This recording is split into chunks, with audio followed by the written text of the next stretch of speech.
asalaamaaleykum mbokk yi ñu leen nuyu ku nekk turam ak santam di leen dalal ci seen rajo seen télé i rajo ITV comme ni ñu ko faral di def bi mbas mi doore ba léegi ci àdduna bi ñëw fii ci réew mi bëccëg bu nekk bu ci yàllandee dañuy ànd ak ay kàngam di waxtaan maanaam ci feebar bi ban njeexital la am ban jafe-jafe la am réew yi xam ngeen ne feebar bi kenn naatable wu ko lu mu yàq ci àdduna bari na daanaka dafa taxawal àdduna bi nu muy doxee laal économie bu baax a baax laal social bu baax a baax foo xalaat rek mbas mi dugg na fa même diggante nit ñi ak nit ñi léegi distanciation sociale ba ñuy wax mooy nañu soriyante bu ñu nuyante loolu yëpp indi na jiixital ci nit ñuy doxee ni àdduna di doxee ci contexte boobu nag la ngeen xam ne France jël na conseil des ministres am maanaam kàngam yi toog waxtaan ak seen président bopp jël nañu projet de loi changer turu CFA def ko ECO loolu nag soo gisee mu ñëw nag 21 décembre lay passé kii di président Alassane Ouattara muy président UEMOA ak Macron ci Abidjan dañoo déclaré woon que ñoom daal franc CFA bi dina soppeeku def ECO léegi nag France jël na décision bi ci conseil des ministres am waaye projet de loi bi na ko jébbal assemblée nationale française ñu wote ko xam nga ne franc CFA am na fii coow lu bari ci suñu réew yi ñu bëri nee nañu franc CFA maanaam monnaie nooteel la ne neen na France génne loxoom ci suñu yëf suñu président yi pression bi am ci activistes yi ci sénégalais yi bëri ci africains yi nañu xoolaat suñu koom-koom naka lay demee parce que ab réew développement am ci koom-koom lay démarrer léegi nag décision bi France jël dafa intervenir moment bi nga xamante ne ñu ngi dund mbas mi te mbas mi indi li nga xamante ne lu bëri ci maanaam jékkital ci suñu réew yi moo tax ñu dajale fii ñaari kàngam ñi xam ne ku nekk si ñoom am na nu mu gisee franc CFA nu mu gisee réforme bi waaye seen xam-xam def seen xalaat dafa wuute ñu dalal kii di professeur Souleymane Ndaw di économiste di enseignant chercheur di dalal tamit Mouhamadou Diop di banquier financier génne benn téere ci franc CFA bi tudde ko des francs CFA et des banques bind na ci moom banquier la tamit xam na ci lu bare bare liggéey na ci banque yu bari nekk financier moo tax nañu dalal leen fii ci suñu maanaam studio yi pour waxtaan ak ñoom askan wi gën a comprendre enjeu yi nekk si ginnaaw loolu waaw kii di ñu démarrer ak kii di Mouhamadou Diop réforme bi France jël na ko ci conseil des ministres am ban compréhension la ñu mën am ci loolu. jërëjëf Alassane Samba maa ngi lay gërëm ci invitation bi nga ma def. te damay baalu àq nit ñi parce que yëf yi daf maa xaw a bett. te sama wolof demewul noonu. wolof bu ñu comprendre rek. sama wolof demewul noonu. yëf yi léegi affaire CFA bi dafa jaxasoo li indi jaxasoo bi mooy pandémie bi xam nga am na benn personnalité bu wax ni nañu moytu ajustement structurel. mais li banque mondiale ak FMI li ñuy conseiller léegi c'est l'inverse c'est-à-dire que robinet yëpp la ñuy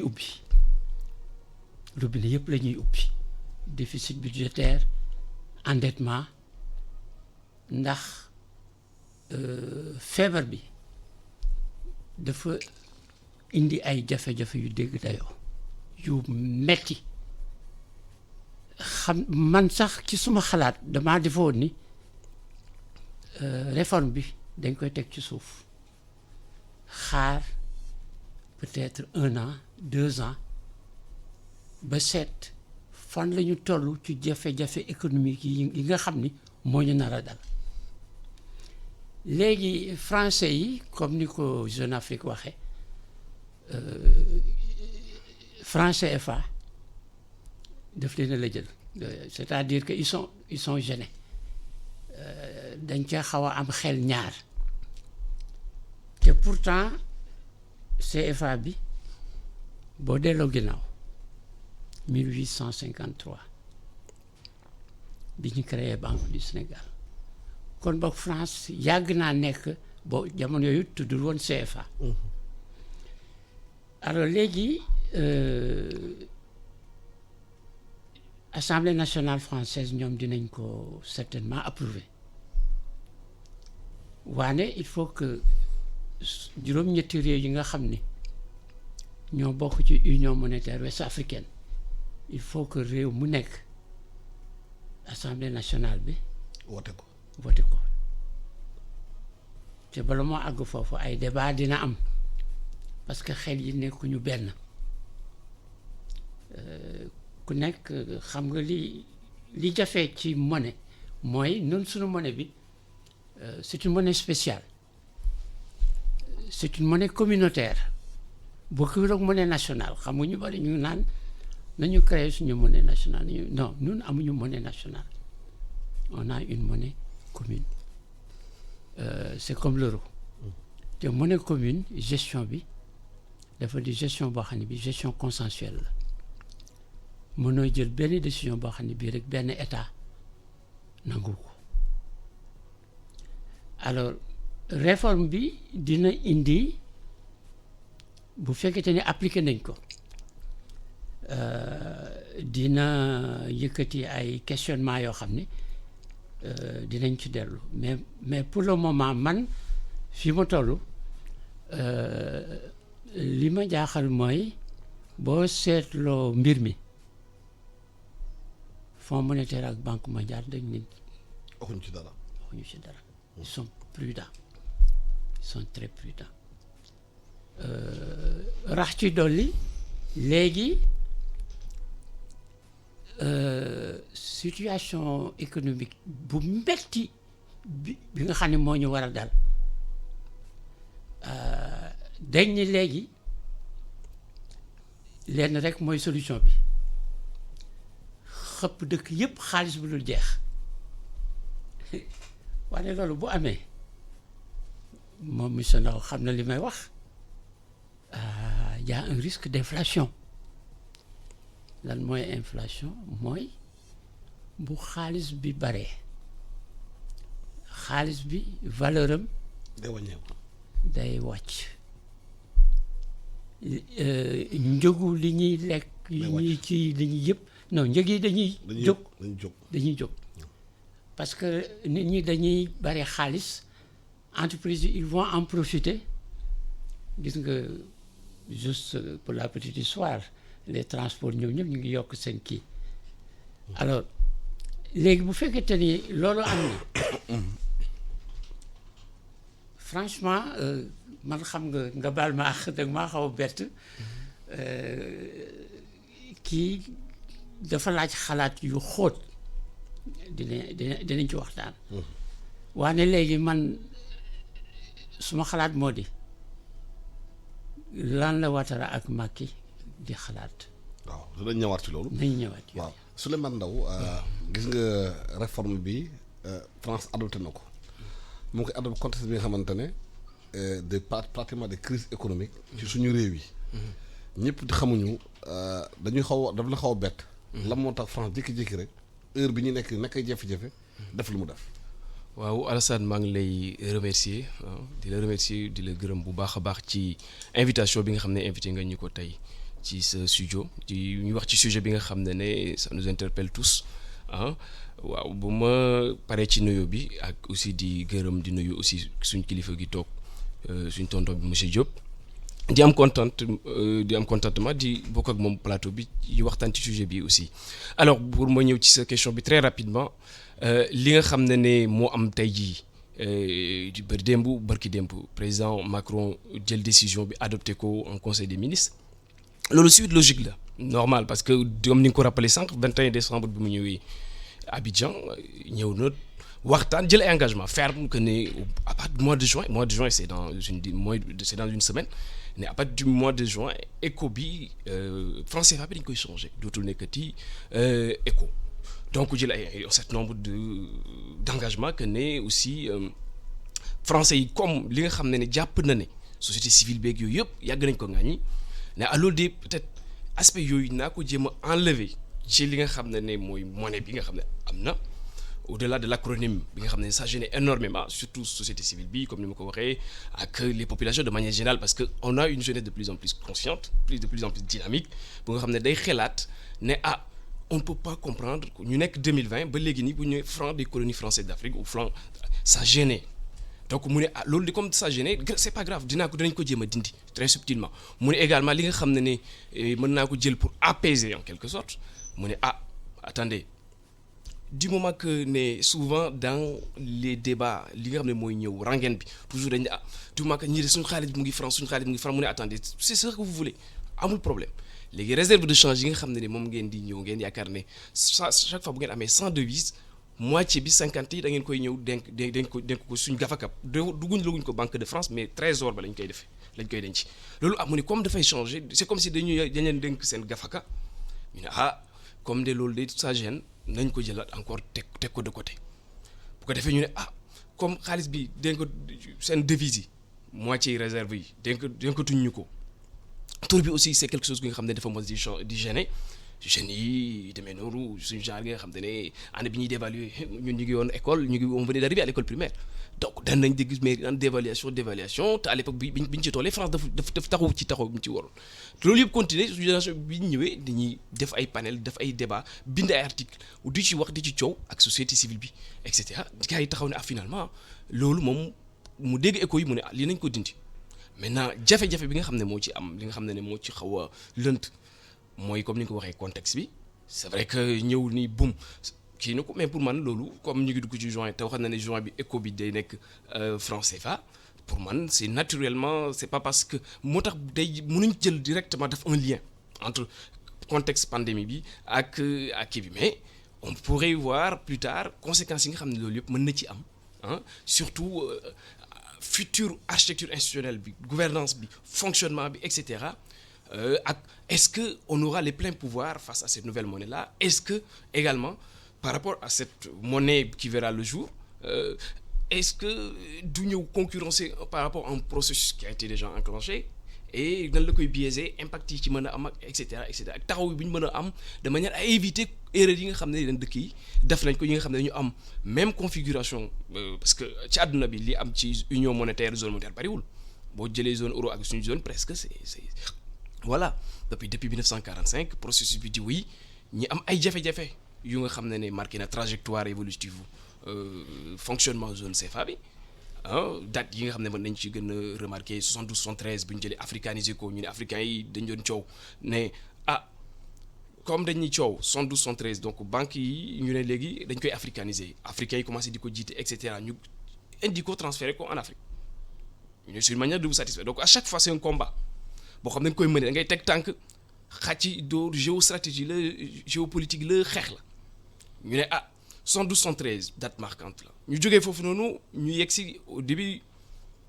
des années 90 au milieu des années 90 94 mais dama koy évoquer très brièvement comme ça date marquante yooyu 94 nekk ci ay jafe-jafe Édouard Balladur ñëw Abidjan comme ni ko Macron ñëwee woon xool ñu ne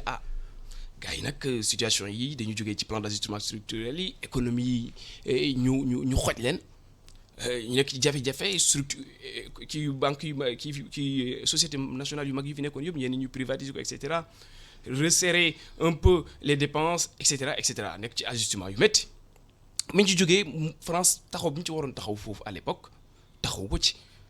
ba xoolee ba xool ñëw na moo tax à un moment donné il fallait impérativement ñu dévaluer de 50% de la monnaie donc foofu à l'époque moo tax garant bi dinañ ci ñëwaat garant bi nga xam ne dañoo France da koy garantir parce que en contrepartie xaalis ba ñu fay déposer loolu boo ko xoolee c'est illusoire parce que bi ñu nekkee ci jafe-jafe te musul taxawee noonu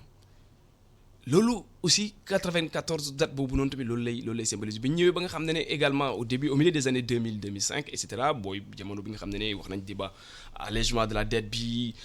initiative PPT ak yooyu ñu ne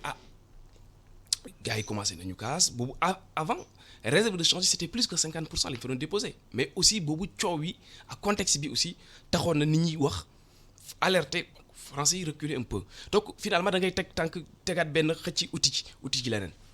donc bi ñu ñëwaatoo bi ñu jógee 2005 ñu yegg si mooy après 2016 visite bi mu defee woon Ouaga xale yi ne ko non attendez comment se fait-il que ñun âge bi ñu toll nii suñu génération bi ñu ñëw ñu leen dénk suñu affaire comment se fait-il que tey jii nii suñu xaalis ñu koy fabriquer seen dëkk pourtant ñun bientôt ñu am juróom fukki at lu waral loolu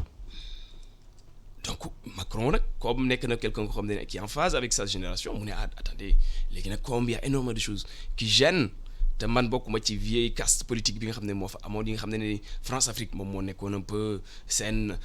yaakaaroon ne loolu mooy alpha et oméga bi nga xam ne moo tax pays africains yi war a mën a mu ma leen téye seen giron loolu ñu ne loolu nañ ko corriger anomalie la mais boo xoolee lii ay réformettes la dañ ko maquiller dañu jël ne lii de tur bi la acronyme bi agrawul nañ ko dindi éco bi c'est comme si ça reste pareil franc CFA ñu ne léegi xaalis bi réservé yi amul problème garaawul placé leen ko mais France li nga xam ne moo ko ci gën a ñor mooy xam nga monnaie boo ko xoolee ci biir xam naa danañ ñëw ci biir waxtaan bi soo ko ay pays yu koy seq rek surtout bu dee monnaie bi parité bi dafay am par rapport à une devise stable parce que monnaie ñetti mbir la man loolu lay théoriser confiance la crédibilité la et convertibilité maanaam monnaie bi soo ko amee il faut que du moins que assurer na la que ne boo amee tant de francs CFA mën nga ko convertir avec une devise externe loolu nga ne fii de am naa ci sécurité donc dina am incertitude bu nga xam ne dina ko wàññi ku fi war a investir du nekk problème pour nga ñëw donc France lu aspect boobu moo ko ci gën a ñor bu nga xam ne c'est multinational implanté en Afrique tey jii nii bu ñu war a réaliser énormément des bénéfices faramineux bu ñu koy exploiter duñu nekk ay jafe-jafe donc c'est pas l'aspect commercial parce que monnaie aussi dafa war a mën a permettre ay économies yu taxaloo bokk benn monnaie bi Sénégal ak Guinée-Bissau lu tax tey jii seen niveau d'échange yi dépasse le 10% et cetera monnaie bi moo waroon corriger ces imperfections là te tey jii nii boo ko xoolee ba léegi monnaie bi boo ko xoolee franc CFA bi depuis bu ñu ko amee ba léegi nii li nga xam ne ni moom lañ doon xaar mu indil ñu ko en termes de retombées parce que monnaie boo xoolee ni ma ko waxee junjee sànq dafa lay war a mën a permettre investisseurs étrangers yi nga mën leen parce que da ngay am monnaie bu nga xam ne ni ñu ne lii crédible na am na confiance et cetera boo ko amee y a pas de risque de dévaluation nga lii am na à partir de ce moment là normalement théoriquement dafa war a mën a indi loolu mais boo xoolee Ghana bi nga xam ne amul une monnaie fixe ak yooyu par rapport boo xoolee mooy attirer plus d'investisseurs que nous déjà loolu théorie la c'est en théorie li may wax nii leneen bi aussi dañ ne dafay booster say échanges boo amee monnaie bi comme franc CFA bi ni ñu ko bokkee pays yi nga xam ne ñoo ko bokk muy les 8 pays pour Afrique de l'Ouest yi monnaie bi dafa war a mën a fortifier densifier booster suñu échange également loolu lu am solo la aussi monnaie boo bokkee ci benn zone monétaire dafa war a mën a am une dynamique de convergence au-delà d'une convergence nominale mooy nga am niveau de pays dette sur PIB bi mu presque similaire ñu ne taux d'inflation bi na niroo après 3% et cetera loolu ay variables macroéconomiques la yu nga xam ne dañ ne mais loolu du dara mais li nga xam ne moom lañ ciy xaar li nga xam ne man moom lay ci laa gën a bind mooy lu ñuy wooye une convergence réelle des niveaux de vie et cetera donc dafa war a am un phénomène de rattrapage warul am ay pays yu nga xam ne dañuy des monnaie bi dafa war a mën a permettre en termes de convergence des niveaux de vie mu mën ko à la base depuis la théorie de la croissance et cetera loolu la ñu doon théoriser mais boo xoolee ba loolu li ñu doon waxee théoriquement amul ci benn retombée c'est comme si en fait bu ñu amoon Mauritanie bi nga xam ne am na tey jii monnaie soo xoolee qu'est-ce qu'elle a à nous envier par rapport moom mi nga xam ne am na sa même si par ailleurs mosoon na bokk ci zone bi. waaw monsieur Mouhamadou Diop ñu bëri nee nañu tur bi changé na. maanaam CFA bi day nekkaat éco. waaw lan mooy changé au fond. bon ci question boobu. bon lii am na lu bari lu mu wax yoo xam ni ànduma ci. waaw waxu il faut lire mon livre moo dinañ ci dellu si. bon franchement c'est un jeu de dupe. lii xaw ma nu ñu koy waxee naxee mbaay la ndaxte boo liiree texte yi c'est du pareil au même sur le plan technique économique et financier. bu njëkk dañoo amoon lu ñu naan compte d'opération au niveau du trésor public pas de la Banque de France la Banque de France n'a rien à voir là-dedans elle gère juste les comptes compte d'opération bi découvert la maanaam mooy li facilité yi nga xam ni banque dañ la koy jox ni voilà léegi mën ngaa ci sa compte mën ngaa retirer ba 100 millions kenn du la laaj loo bëgg rek chèque mu kii mais à condition que lépp loo am ci ay recettes nga di ko ci dugal compte d'opération noonu la demee France daf ñoo jox en fait on a un compte de dépôt c'est-à-dire compte de chèque la boo xam ne bii dañ koy yokk autorisation spéciale de découvert c'est-à-dire que bu fekkente ni autorisé nañ ñu jël ba 1 milliard d'euros te fekk liñ ciy dugal àggul foofu dañoo nekk ci situation débitrice en ce moment l'autorisation de autorisation découvert bi dafay jouer xam nga banques yi léeg-léeg doo ko laaj sax dañ la naan boo am nga sa compte mais yow client bu baax nga léeg-léeg boo amee chèque boo xam ne bii amoo provision ñun dinañ ko fay et puis jox la un petit découvert caagi nag nga jouer le jeu alors léegi man ci suma gis-gis ci suma livre yi nañ ma baal àq nag parce que livre bi mooy suma xalaat yëpp a ngi fii amul benn problème damay obligé di ci référé wu ci suma xalaat français yi le problème bi ñu amoon problème apparence la c'est-à-dire que suñu conseil d'administration dafa am ay représentants français xam nga conseil d'administration bi sax ca njaalbeen ga dafa amoon ñaari fonction une fonction de gestion d'entreprise c'est-à-dire que conseil bi bu masaan am réunion la première partie de la réunion c'est la BCEAO en tant qu'entreprise en tant que banque maanaam nommer personnel bi séddale bénéfice bi maanaam naka lay entreprise doxee naka la entreprise bi doxee bu ñu paree loolu ñu teg ko fële léegi nag ñu jël beneen chapeau politique monétaire bu njëkk noonu la demee woon après nag on a vu que lii daal doxul on a créé le comité de politique monétaire donc conseil bi dañ koo xaajale ñaar alors la France aussi a gardé un représentant mais comme le principe de l'union c'est l'unanimité en vérité bala ñoo am réunion conseil wala comité politique monétaire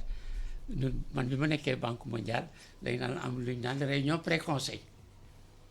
ñoo dégg ba pare dañ daan faram fàcce yépp en dehors des administrateurs def en quelque sorte un jeu man sax su ma masaan présenter projet dañ ma naan suma patron daf ma naan question bi bu ñu ko laajee yooyu yaay tontu question bi bu ñu ko laajee ce chef de division mooy tontu bii directeur bi bii nag dafa jéggi dayoo vice-président bi mooy tontu c'est-à-dire que dañuy def répétition alors noonu la yëf yi demee de sorte que réunion bu am y a pas de divergence amul kii alors léegi man li ma jaaxal man li ma préconiser woon daanaka moom la ñu def sauf sur un point la parité man dama ni woon affaire compte d'opération bi kooku du problème mën nañ koo dindi te comme France de l'autre côté daf ñuy lebal tout le temps xaalis dañ ko naan bon dañuy fàtte compte d'opération bi sur le côté boo xamante ni nekk nañu ci jafe-jafe soxla ay devises dañ lay laaj nga lebal ñu bokkewul ak compte d'opération parce que compte d'opération bi c'est un compte de chèque c'est le gouverneur de la banque centrale qui a la signature bis bu yàlla sàkk bu ñu amee 1 milliard de revenus d'exportation ñu sóob ko ci biir ñu déposer ko. waa léegi man ma nekk commerçant franc CFA lay liggéeyee. waaw ma yeewu dëgg franc CFA changé na nekkaat na éco. dinañ ci dellu si conséquence lay am ci man mii. dinañ ci dellu si. di liggéey ci loolu. y a des enjeux dinañ ci dellu si mais li may wax moo di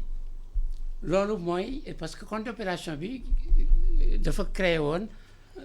une espèce de psychose suñu xaalis bi France da koy jël da ciy noos da koy jariñoo c'est des histoires ça n'existe pas ça mais léegi France loolu moo ko gêné woon léegi dindi nañ ko France ni nag léegi à la place man damay engagé saa yu ngeen soxla devise man dinaa leen ko jox mais le catch comme on dit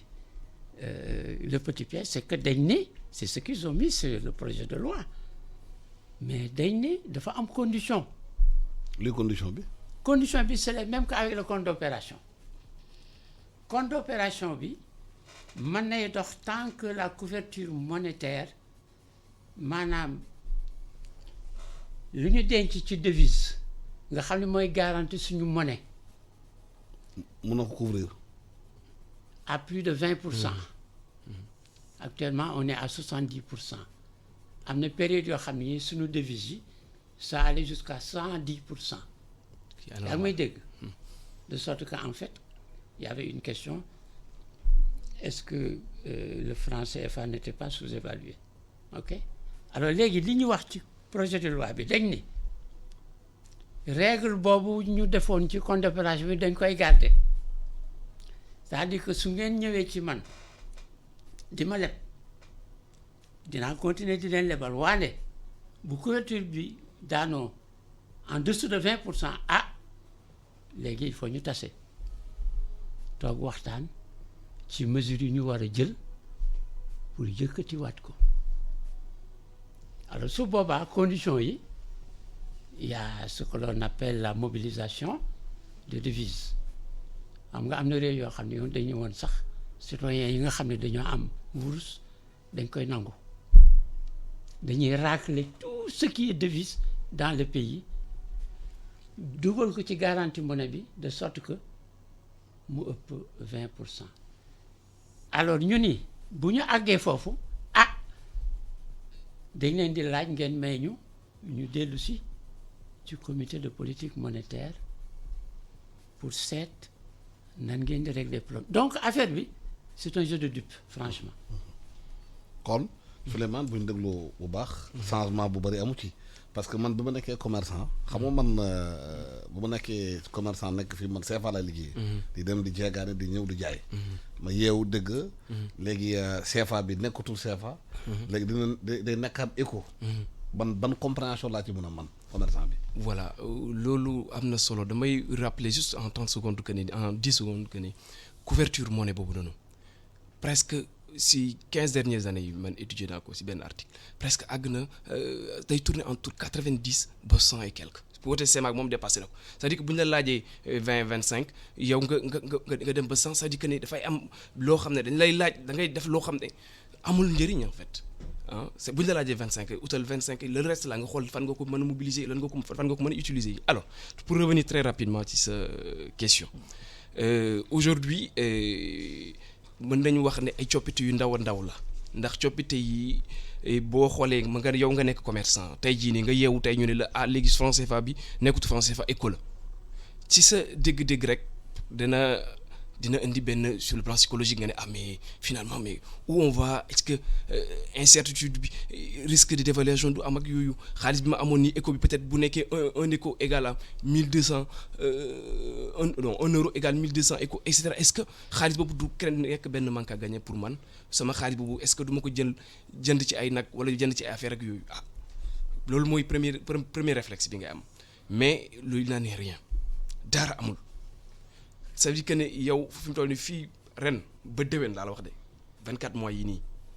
boo ci amee xaalis parce que en fait amul lenn lu nga xam ne ni coppite bu nga xam ne am na ba nga xam ne yow sa xaalis boobu nga denc nga rënk ko li ñuy wax thésauriser wala nga jël ko tey jii nii nga nekk commerçant di ko utiliser di ko dawal nga ne ah nga yaa un risque boo xam ne mën na peser ci yow de telle sorte que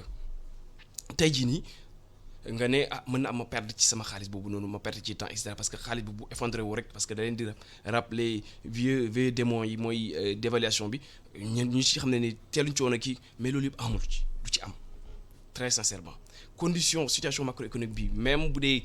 ça tangue un tout petit peu par rapport ak corona bi nga xam ne am na mais tey jii nii loolu bi yëppoon nit ñi rassuré ci carrément fin yi passé il y a 2 mois animé naa benn conférence pour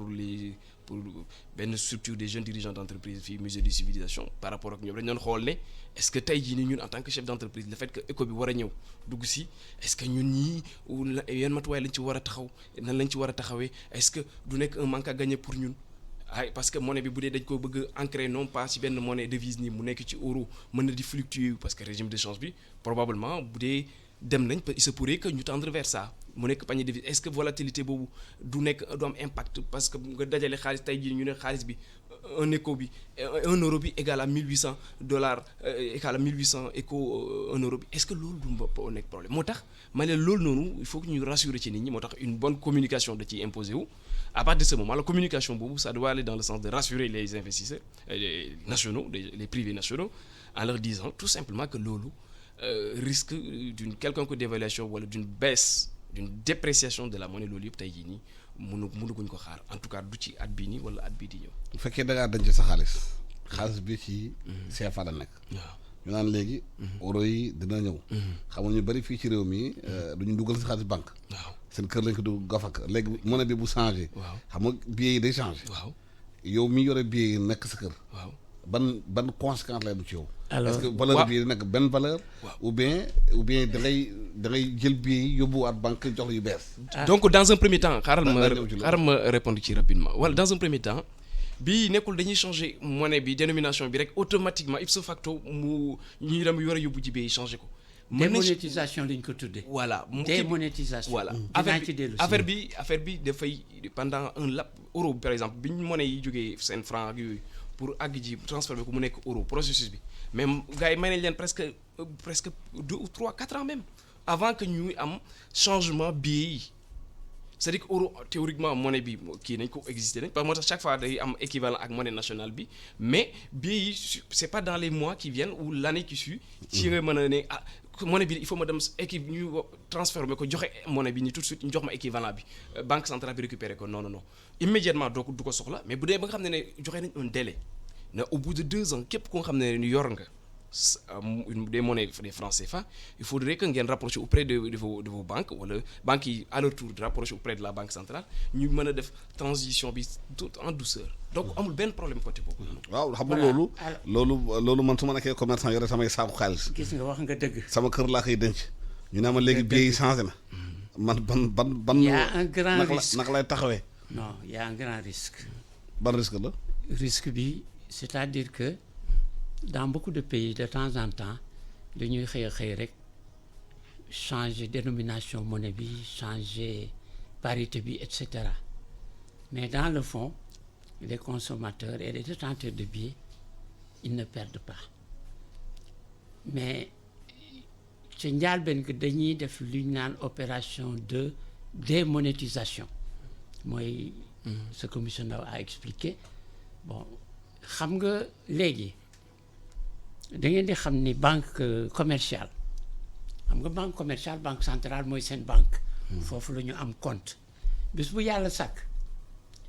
bépp xaalis boo xam ne bii déposé nañ ko ci banque commerciale maanaam let's say B6 le même jour B6 dafay dem déposé ko ci compte am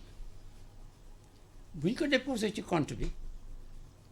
lan la banque centrale di def y a ce qu'on appelle un système de triage moi j'ai fait ça bi may liggéey banque centrale c'est-à-dire que dañuy xëpp xaalis bi fii di tànn yi baax yi baaxul ak yi baaxul su ko defee yi baaxul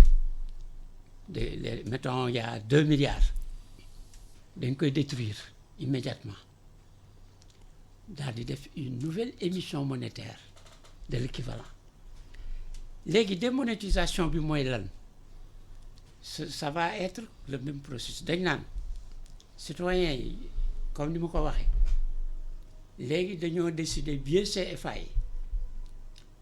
quelle que soit leur date quelle que soit leur condition da ngeen koy indi ñu dellee leen ay billets éco yoo xam ni c'est exactement la même valeur le même pouvoir d'achat parce tout à que fait. Je dois préciser que la parité 656 francs à l'euro est préservée donc pouvoir d'achat éco ak pouvoir d'achat CFA benn la wande lan mooy danger bi xam nga sunu réew yi am na la presse en fait am na borom xaalis yu bari borom alal yu bari dañuy rënk seen xaalis seen kër surtout xaalis boo xam ne bii lewul yaa ngi may dégg alors bu ñu leen joxee par exemple 1 an ni fii que on est par exemple aujourd'hui le 1er juin jusqu'au 1er juin 2021 lu ngeen indi ci billet ñu changé leen ko. ñu changé la ko passé ce délai bu fekkee ne woon yaa ngi woon ak 1 milliard. perte nga ko. perte nga ko alors il y a un autre problème qui risque de se poser et je parle sous certaines réserves c'est mon point de vue. C'est que normalement yow Alassane Samba boo ñëwee nii ak valise ni ñaari milliards yi CFA da ngeen ma koy wecci ECHO ñu ne waaw. foo ko sëriñ bi foo ko jëlee. fu mu jógee est-ce que yow commerçant nga. justifié la xaalis bi nga yore. est-ce que yow exportateur nga foo alors je ne pense pas loolu baaxu ci sàcc yu bari. alors xam nañu dañuy rënk xaalis je ne pense pas que dinañ ko def. parce que bu ñu ko defee dëkk bi dina jaxasoo. mais en termes économiques. la lutte contre la fraude. la lutte contre les faux billets. normalement bon bu fekkee ni c'est le petit citoyen man yow ak monsieur Ndaw nga xam ne nous sommes des salariés ñun bu ñu ñëwee on va pas nous poser des questions. mais bu ma sàmba grand exportateur grand importateur ñëw ak 10 milliards yoo xam ni parce que billets yi boo ko xoolee di nga gis date biñ ko. date émission bi ça c'est un. billets yi aussi li nit ñi xamul c'est que les billets sont identifiés par pays. Sénégal je crois que c'est K. comme K. Côte d'Ivoire c'est A. alors normalement banque centrale boo ñëwee indi 1 milliard yoo xam ni billet A la billet Côte d'Ivoire la. lu muy def fii. bon c'est un billet normal. donc li may xalaat defe naa ni les autorités monétaires maanaam. ministère des finances. ak banque centrale dinañu jël ay mesures. dinañu rassurer nit ñi. et puis dinañ leen yëgal bien à l'avance. alors léegi man li may conseiller ko am 1 milliard en liquide gaawal nga dem ubbi un compte boo mënee justifier milliard boobu nga dugal ko ci su ko defee yow tu es tranquille parce que la démonétisation ne concerne pas l'argent scriptural c'est-à-dire xaalis bi nekk ci compte yi c'est-à-dire que yow léegi tey di nga recevoir relevé de compte boo xam ne bii on dit que sur ton compte il y a 1 milliard de francs CFA. Le mois suivant il y aura un relevé pour dire 1 milliard de ECHO même valeur. même valeur. donc affaire bi c'est compliqué. C'est pas aussi simple qu'on le dit mais li wóor mooy ECHO ak franc CFA benn la tur yi rek a changé. te CFA aussi boo seetloo ci suma livre bi CFA bi ñuy wax naan monnaie coloniale la mooy CFA bu njëkk ba. te CFA boobu sax 45 lañ ko créé mais avant c'était le franc français. C'est après pour des raisons d'opportunité et puis je crois que après 1945 la France savait que les colonies tôt ou tard dañuy moom seen bopp donc bëggatu ñooy jël risque boo xam ne bii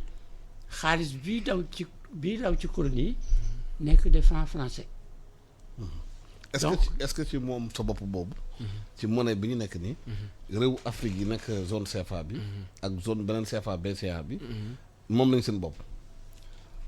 loolu Alassane pour me répondre ci damay catégorique ndax monnaie d'abord mandarga bu njëkk bi nga xam ne moo koy caractériser mooy signe de souveraineté la moom ñëpp d'accord nañ ci maanaam signe de souveraineté maanaam da ngay am capacité battre de la monnaie et aussi li tax aussi ñu ne monnaie bi moom nga ci sa bopp am nga ci autonomie beeg yooyu day fekk aussi circonstances comme yi ñuy dund nii tey ji banque centrale bi ne dafay am lu ñuy wooyee intervention en dernier ressort duñ ko wax souvent parce que fonction intervention en dernier ressort banque centrale yi ñu am nii comme banque centrale européenne amuñu ko ça veut dire intervention en dernier ressort ça veut dire que bu cas de catastrophe en cas de catastrophe nga ñëw jouer les sapeurs pompiers comme réserve fédérale américaine di ko def injecter de la liquidité ci économie bi ne lii de économie bu ñu ko bàyyi ni mën na sax war nañ mën na def de telle sorte que xaalis koppar yi nga xam ne économie bi war na ko soxla soit mën nga baisser directement mën na jaar ci mécanisme nga baisser li ñu woowee taux directeur bi bu ko defee banques yi comme mec canal bi nga xam ne dafa ko lié dafa leen lié ak banque centrale bi bu ñu baissee taux boobu rek ipso facto dafa war a am baisse taux d'intérêt yi permettre agent économique yëpp mën ci profiter. te fii banque centrale mënu ko def. da koy def très difficilement c'est la première fois cette fois-ci maa ngi koy gis il y a quelques début kii bi nii mu def cet effort là semblant d'effort te banque war na mën a def de telle sorte que situation pandémique bi ñuy dund nii man loolu laa gëm. dama gëm ne situation bi ñu nekk nii tey jii nii trésor public nationaux yi seen recette fiscale yi nga xam ne amoon nañ ko daaw bu ku ci nekk banque centrale bi waroon na mën a jël ku nekk mu jox la équivalent 20% recette fiscale yooyu noonu tey jii nii jàppalee la ko parce que da nga koy soxla parce que dette bi parce que sa ressource fan la mën a jógee soit ci dette la mën a jógee soit ci impôts yi taxes yi mais aujourd'hui tey jii seen recette fiscale yu daaw yi banque centrale bi mënoon na ko évaluer dëkk bu nekk Niger temps la lii temps la mu jël équivalent 20% loolu jàppale la ko ci sa gafaka parce que jox la ko directement ci sa trésor national pour nga mën a am un peu d'oxygène parce que c'est compliqué la situation est extrêmement tendue. mais est-ce que ECO bi di ñëw. accord de coopération ba am diggante France ak UEMOA bi. dindi nañ ko ou bien ba léegi mu ngi fi. bon du moment que bu ñu ko voté accord bi presque. accord bi génn na. accord de coopération mu ngi ba léegi mu ngi fi. non génn na. moom ak Union européenne moom ak Union africaine bi UEMOA. accord de coopération bi dañ na ba dañu. non génn na dama amul woon jot pour imprimer ko. alors. waaw bon dama ba pare après donc dafa ma laaj ci wàllu souveraineté. waaw souveraineté moo est-ce que moom nañ ci suñu bopp. donc boo gisee li ma la wax ne la capacité yi ma la wax nii yëpp mënoo ko bu sa économie nekk ci na sax nekk ci ay jafe-jafe mënoo agir en dernier ressort bu sa yenn banques yi nekk en situation de difficulté mënoo leen appuyer par des mesures de sauvetage et cetera nga mën ciy taxaw loolu du moment que parce que suñu banque centrale bi dafa. nekk ce qu'on appelle une banque centrale indépendante vis-à-vis justement des acteurs économiques c'est-à-dire que moom dañ ko jox ay mandat dañ ne ko yow sa liggéey lan la mooy que nga ne fexe de telle sorte que inflation bi limité wu loolu lañ ko laaj mandat wuñ ko na ko joxuñ ko directive na ko yow da nga war a appuyer nekk fi pour la croissance financer le développement et cetera moo tax du moins que mënuñu am loolu ci banque centrale bi moo tax may wax ne il faudra que dans la future banque centrale qui verra le jour parce que man pour man bu ñu jëlee banque centrale BCEAO bii nii bu dee même bi la ak ECO bii nii ñu nar a dugg presque dara changé wu ci même politique monétaire bi mooy daw parité bi dafay des fonctionnement mode de fonctionnement bi presque dafay des te politique monétaire bi ça doit être une politique monétaire boo xam ne par moment suivant choc yi am ci économie bi mu nekk une politique monétaire contracyclique di dugg di jàppale pour relever économie bi parce que dëkk yu bari moom la ñuy def te loolu nag amuñu ko. ba léegi dafa mel ni dañu tënk nii te tënkaay boobu nag baaxu ci koom parce que moo ne dama la koy fàttali dafa nekk benn jumtuwaay bu nga xam ne la ci politique économie la bokk dafay toll fu mu la neexee mu leen contexte bi moo la arrangé ci sa wàllu koom nga utiliser ce taux de change bi de manière à ce que nga adapté wu nga am benn compétitivité bi dëkk yu bari moom la ñuy def un pays comme la Tunisie et cetera ça peut être un modèle justement du point de vue du fonctionnement de la banque centrale. alors je suis pas d'accord. Je suis pas d'accord. Ça commence à être intéressant. Oui, non, je suis pas d'accord parce que li nga wax. En fait, ça existe. Li nga wax. Ça existe. Faut pas dire que la banque centrale mënula xëy rek inonder économie bi ak xaalis. mais est-ce que dana koy def. non attendez, laissez-moi continuer. Allez-y. Ca njëlbéen ga avant les réformes. Les États disposaient d'une ligne de crédit États yi dañ leen a mayoon crédit boo xam ne bi mu ngi correspondre ci 20% de recette fiscale de l'année dernière passée. bu fekkee ni Sénégal amoon na 1000 milliards il a droit à 20 milliards defe naa 20 milliards ou tout à fait 200 000. Je me gourre dans les chiffres. 200 milliards. De facilité banque centrale. Mais li nit ñi xamul c'est que en plus de ça la banque centrale pouvait faire des avances aux États avances yooyu daaw ñu ko publier xam nga Modou Diagne Fada am na benn bis il a commis une grosse bévue mooy jamono yi Hydro-Québec biñ ko dàqee Sénélec on devait lui rembourser je crois 40 milliards alors boobu c'était un jeune ministre hein, c'était au début du régime du PDS ñu ne ko mais fu état bi di jóge jëlee xaalis boobu mu ne non y a pas de problème la banque centrale va nous le prêter wax na musiba parce que li mu xamul c'est que jamono yooyu économie du Sénégal était dans la merde je m'excuse du terme damay fàtte ni wolof laay wax économie du Sénégal dafa nekkoon ci jafe-jafe yu rëy ak économie Cameroun ak économie Côte d'Ivoire wante yeneen yi réew yu ndaw yi ni ki Burkina ni ki Togo ni ki Bénin amuñu woon problème lu tax c'est que nuñ ni ñuy dunde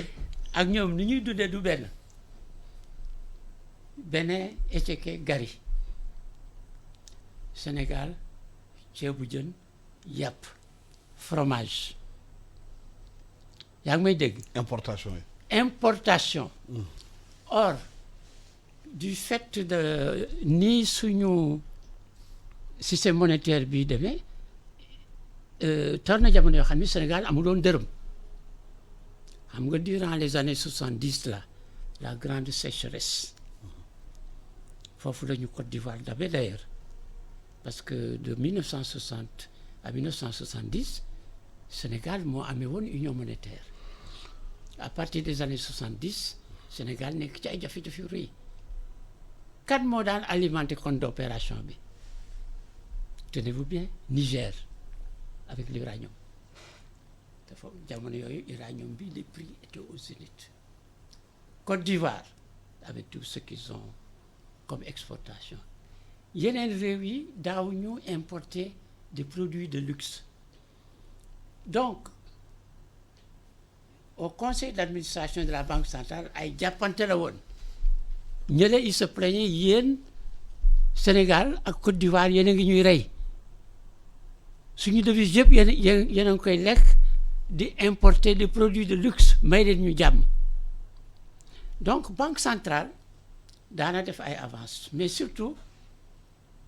banque centrale jamono yooyu chaque année on avait ce que l'on appelait des plafonds de réescompte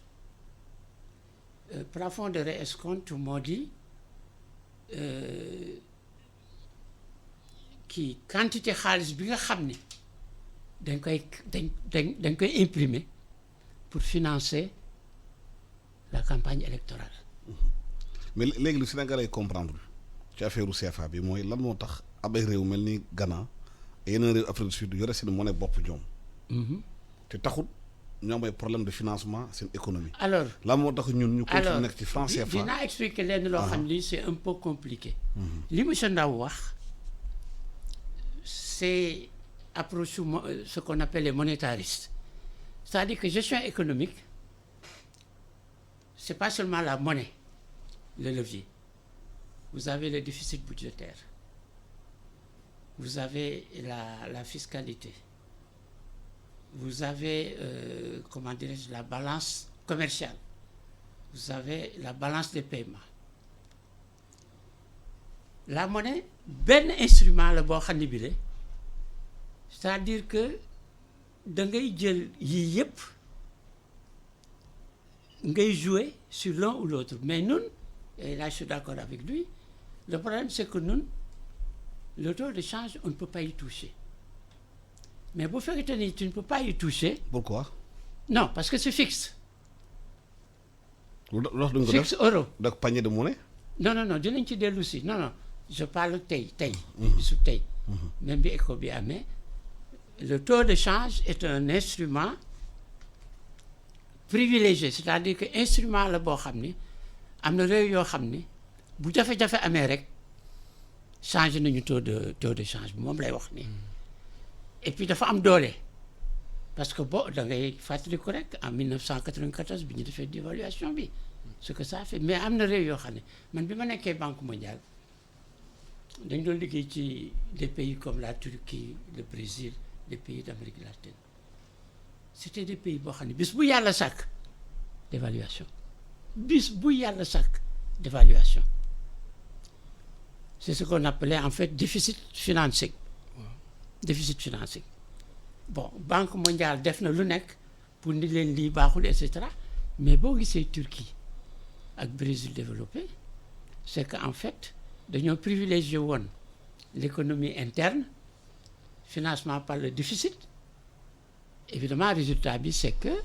daaw ñu mën a fay seen bor en devise dañ daan am ay jafe-jafe pour importer certaines choses mais comme réew yu mag lañu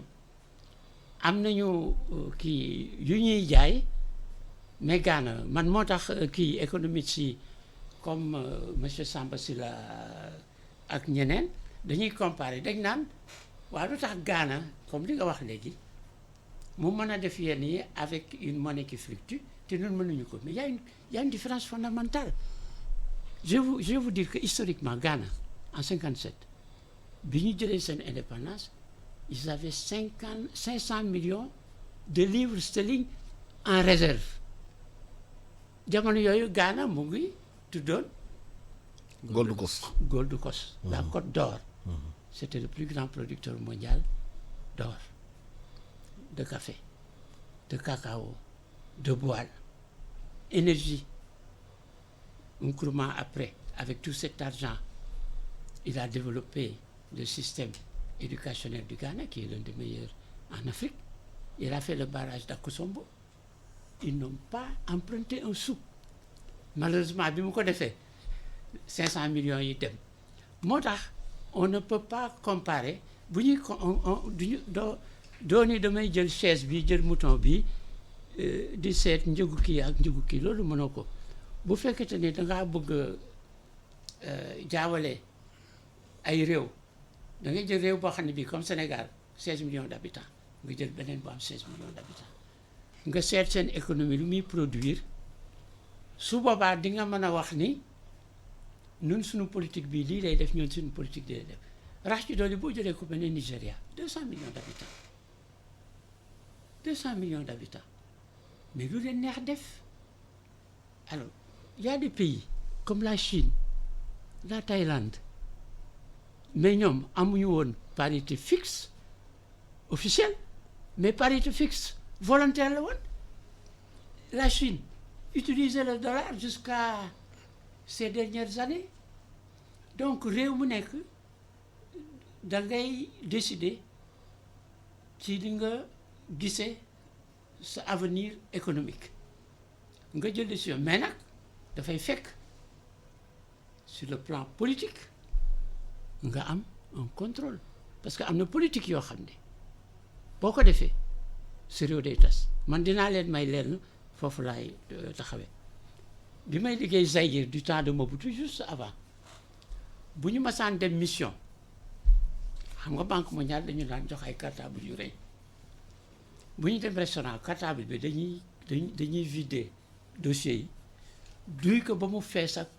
franc zaïrois le Zaïre bu ñu masaan dem restaurant bis bu yàlla sàkk dinañu toog 1 heure pour que bu note bi ñëwee ñu xaar ndaxte il fallait compter 1 milliard 2 milliards par repas boo gisee kii la banque du Zaïre daanaka chaque mois dafa daan am billet yu bees alors ci laay dellu si d'ailleurs xam nga noonu bu njëkk bi ñu nekkee xale sunu xaalis bi xam nga billet 1000 francs nii lay toll. billet 500 nii kii parce que comme on était dans une population qui est illettrée koo gis billet 5000 nii lay toll. Zaïre c'était comme ça on avait des billets de 1 milliard de Zaïre parce que ñoom ils imprimaient leur propre monnaie alors le danger li nga wax léegi on a dit à la Banque centrale sur le plan de la politique économique et fiscale de l'État mënu leen a continuer di xëpp le budget xaalis bu toll noonu ñu def réforme ñu ni léegi état yi alors réforme yi kooku aussi j'en ai parlé xam nga réforme boo koy def dafa am lu muy àndal suñu réforme yii yëpp li nit ñi xamul c'était accompagné de la création de plusieurs institutions bancaires et financières d'abord ci njëlbéen ga BOAD xam nga nit ñi dégg ni banque centrale ne finance pas l'économie bien sûr banque c'est pas son rôle li nga wax dëgg la le rôle banque centrale mooy monnaie bi da ngay jàpp pour que valeur bi bu mu daanu mais am na yeneen yoon yoo xam ni banque centrale moom la jël pour financer BOAD mais xam nga kan mooy actionnaire majoritaire BOAD BCEAO. Après on a créé d'autres institutions mais surtout on a créé le marché financier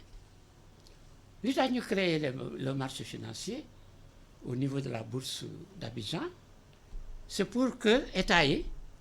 comme léegi banque centrale mënatulee na lebal les 20%. di dem lebi ci marché financier yi. da nga di dem ci marché financier moo tax vous avez vu d'ailleurs marché financier il y a un problème il y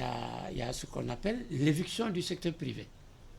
parce que pratiquement 90% des emprunts état bi rek la. c'est l'État. lan moo tax secteur privé mënul la. loolu c'est pas normal alors li mu wax nii effectivement à la fois wax na dëgg mais aussi c'est pas simple alors banque centrale non seulement moo créé la bourse d'Abidjan le conseil régional de l'épargne et du crédit c'est banque centrale qui est derrière mais ensuite c'est pas grave ensuite on a créé 2 guichets. Il y a ce qu'on appelle le marché monétaire bi banque centrale bis bu yàlla sàkk dafa naan man am naa une certaine somme boo xam ne bi ku soxla mën nga ñëw ñu lebal la yaa ngi may dégg. Deuxième guichet bi mooy le marché interbancaire man mii wax ak yow bi ma nekkee BEAO jamono yi nga xam ne les banques étaient en difficulté le marché interbancaire était très florissant parce que amoon na banque yoo xam ni daaw ñu leble ay dépôt rek dañ daan jël man ci sama bopp bis bu yàlla sàkk bu ñu demee compensation bu dellu si ñun ma patron il nous manque 1 milliard ma daal di jël suma téléphone au Babacar Ndoye wala ma au Aristide Alcantara wala ma oo kii Fall US bi ne man kat damaa tollu diggante est-ce que mën ngeen maa lebal 1 milliard pour 24 heures noonu lay demee de sorte que l'économie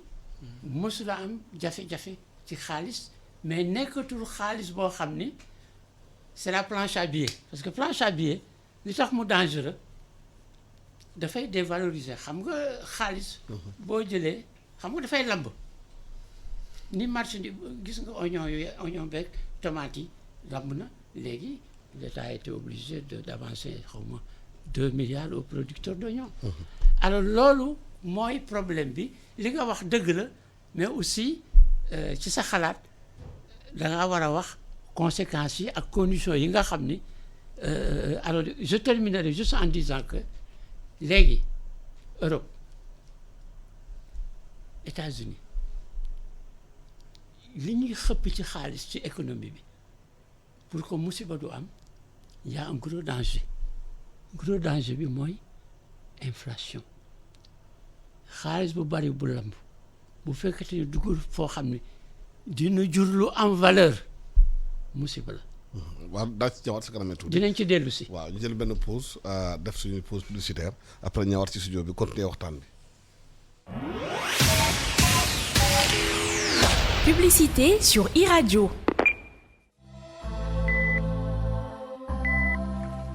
yéen ndawi Sénégal suñu réew tey la gën a soxla ay ndawam ngir xeex jàngoro ji ñuy wax coronavirus ba tax na ginnaaw bi ñu leen gërëmee bu baax sant leen ci seen taxawaay ngir faagaagal jàngoro ji dañu ñëwaat tey ngir gën leen a ñaax pour ñu gën a dëgëral taxawaay bi ngir jëlee fi jàngoro jii di ñu wax coronavirus njëkkee ko ci digle yi nga xamante ne kër docteur digle na ko waaye lépp ñu def ko ci yar ak teggin ndax nag coronavirus kat bàyyiwul mag bàyyiwul ndaw nañu respecté waxtu yi nga xamante ne nii moom nañu indi ngir couvre-feu bi respecté solum masque bi waaye itam gàttal suñu tànk ndax bu ñu bëggee dakkal xuus gi nga xamante ni jàngoro bi mu ngi koy xuus bu baax ci askan bi dañoo war a gàttal suñu tànk gàttal suñu dem ak dikk ndax nag jàngoroy coronavirus ñun ñoo ko mën a xeexal suñu bopp ndax ñun ñoo ëpp ci askan bi ñun ndaw ñi ñu ngi leen di ñaan ñu respecté li nga xamante ne ni moom la fi autorité yi teg pour faagaagal jàngoro ji ñuy wax coronavirus moo tax ñu ngi leen di ñaan ñu boole xel yi boole xalaat yi ngir faagaagal jàngoroy coronavirus fii ci suñu réew di Sénégal. corona bi na fi yem sama wareef mooy dog buumu corona bi.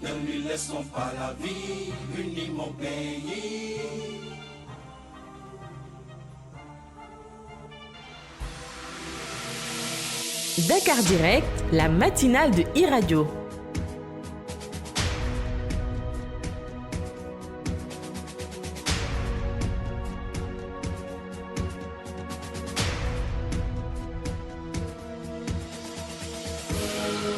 jërëjëf mbokk yi ñu leen di nuyu encore di leen naan bisimilah waat ci studio bi ñu ngi ak Mouhamadou Diop nekk banquier financier nekk tamit ak Souleymane Ndaw di économiste di liggéey tamit ci mbirum franc CFA di ci liggéey lu bëri léegi askan wi di déglu ñoom xam nga explication technique yi baax na gaa waaye ñoom fu ñu nekk ni ñoom seen jafe-jafe mooy franc CFA bi bu ñu ko changé euro da def ko éco ban changement lay am ci seen dundin. loolu question bi am na solo maanaam buñ ko xoolee tey jii nii situation bi nu mu tëddee configuration actuelle bi nu muy doxee bu ma lay bañ a décevoir ci sama réponse mais daanaka ak li fi nekkoon ak li fi jógee daanaka ci changement ci dundin du am dara du am benn changement jaruñ ko ci xaar loolu moom bi boobu mu leer pour mooy premier aspect bi. loolu de ce fait léegi lu muy étape suivante bi mooy lan jéego bu ci topp mooy il faut que nag ñu ne bu dee nag bëgg nañ mu nekk am banque centrale bu nga xam ne dina fi nekk pour jafe-jafe askan wi pour état yi bu ñu nekkee ci situation yoo xam ne dañuy soxla au lieu que ñuy jaar contourner dem ci marché obligataire bi mooy comme ni mu ko waxee marché financier bi lu tax par moment situation exceptionnelle yi banque centrale bi di yor mesure exceptionnelle ñu ne passer par les trésors comme ni ma ko waxee financement exceptionnel bi xam nga avant banque centrale bi daan na ko def comme moo tax wax na ko sànq avant oui. mais léegi lu tax parce que dafa am en fait benn genre mimétisme bu am ci fonctionnement banque centrale maanaam toppandoo gi te xam naa danañ ci ñëwaat bu ñu war a dugg ci maanaam critère de convergence ak yooyu parce que c'est important parce que loolu copier-coller la traité de Maastricht du suñu création moo tax ba léegi nii boo xoolee taux d'endettement bi ñuy wax ak déficit budgétaire beeg yooyu noonu ñi am ci ay jafe-jafe parce que nekkul lu nga xam ne dañ ko importer jëlee ji ko jéggaani ji ko moo tax ba léegi amuñ des propositions endogènes yu nga xam ne yoo xam ne suñu dëkk la ñu ne ñun de ñii lañ bëggee suñu koom dox suñu état yi bu ñu soxlaa tey jii koppar ci côté bi banque centrale bi nan la leen ko mën a ba via ban mécanisme la leen ko mën a jàppandale mu def benn guichet spécifique bu nga xam ne benn partie bi pour entrepreneurs yi au lieu que ñu jaar ci yenn banques yooyu mu am benn taxaw bu mu leen war a mën a taxaw parce que sinon bu nekkul y a des réformes en profondeur yoo xam ne bu ñu ko jëlul tey jii nii dañuy en fait on reprend les mêmes et puis les résultats xam nga li waa ji doon wax rek ne di jël tout le temps ngay jël même jumtukaay def la même chose di xaarandi ko am ci résultat bu wute loolu naxee mbaay la moo tax tey jii nii ma wax la na la franc CFA bi ma baamtuwaat ko bu ak éco bi di dugg. tur bi rek mooy changé pour pays mooy tur bi rek ay changé fonctionnement bi daanaka le fait que France génn ci yëpp yooyu du dara mais fonctionnement bi de manière à ce que mu nekk fi une banque centrale bu nga xam ne dafay accompagner l'activité économique le financement de l'activité économique et cetera loolu noonu il faut que ñu dem dans ce sens-là tant que defuñu ces réformes là mën nañ ci xuus après réforme yi nga xam ne war nañ ko mën a teg pour banque centrale bi modèle bi ñu am nii ñu teg ko de côté wala ñu améliorer ko complètement de manière à ce qu'elle soit une banque centrale plutôt apte et qui vise et qui accompagne les pays, les économies dans leur stratégie de développement. Sinon, l'idéal serait que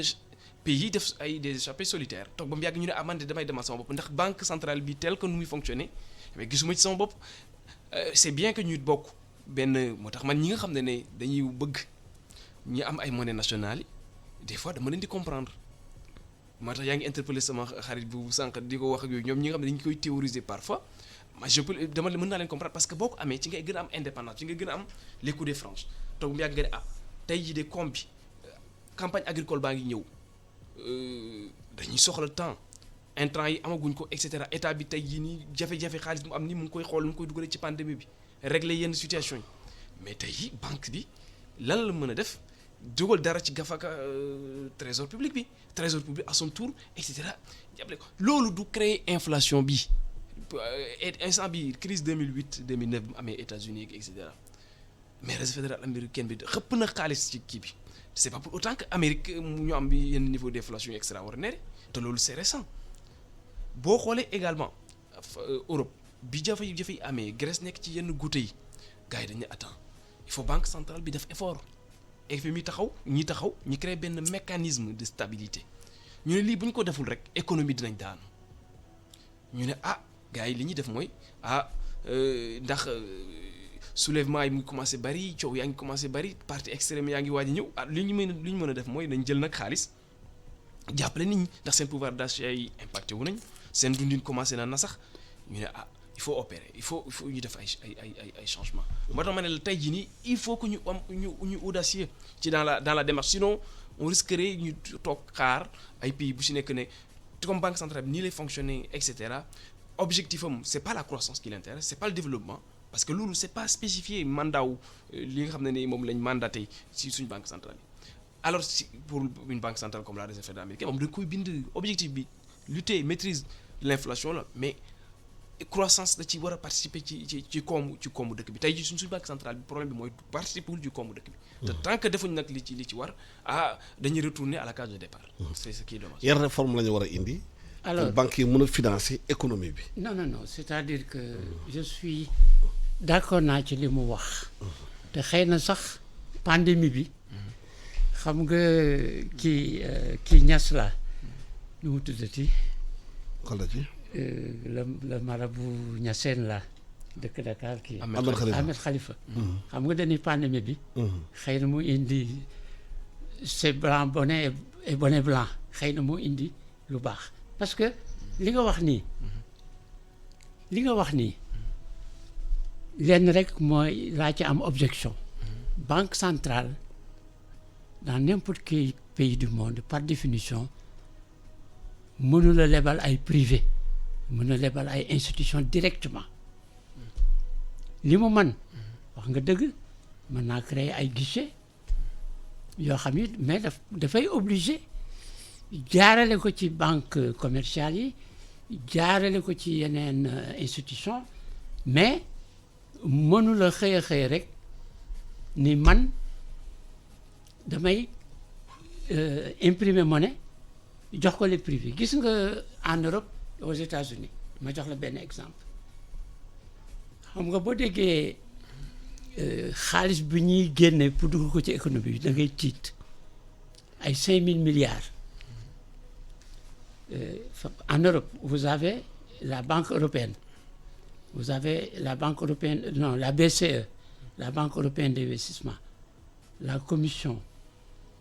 le mécanisme de stabilité monétaire ñeenti institution yoo xam ni ñëpp ñu ngi génn xaalis pour xëpp ko ci économie bi pour faire redémarrer la machine waane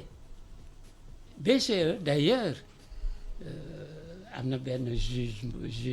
benn tribunal Allemagne bu attaqué BCE nii li muy def parce que BCE li muy def peut-être mën nañ ko def fii BCE li muy def dafay jënd ay instruments yoo xam ni banques yi ñoo ko moom mu jël ko dugal ko ci portefeuille mais Allemagne mosula d'accord ci loolu parce que Allemagne comme ñoom ñoo gën a ëpp doole ci Europe dañ ne man kat lii bu amee bu musiba amee man maa ciy gën a sonn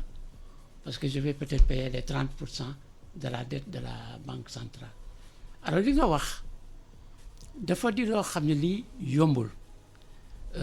am na dëkk bu ñu naan Argentine ñoom daanaka tous les 3 ou 4 ans ñu ngi ci problème yi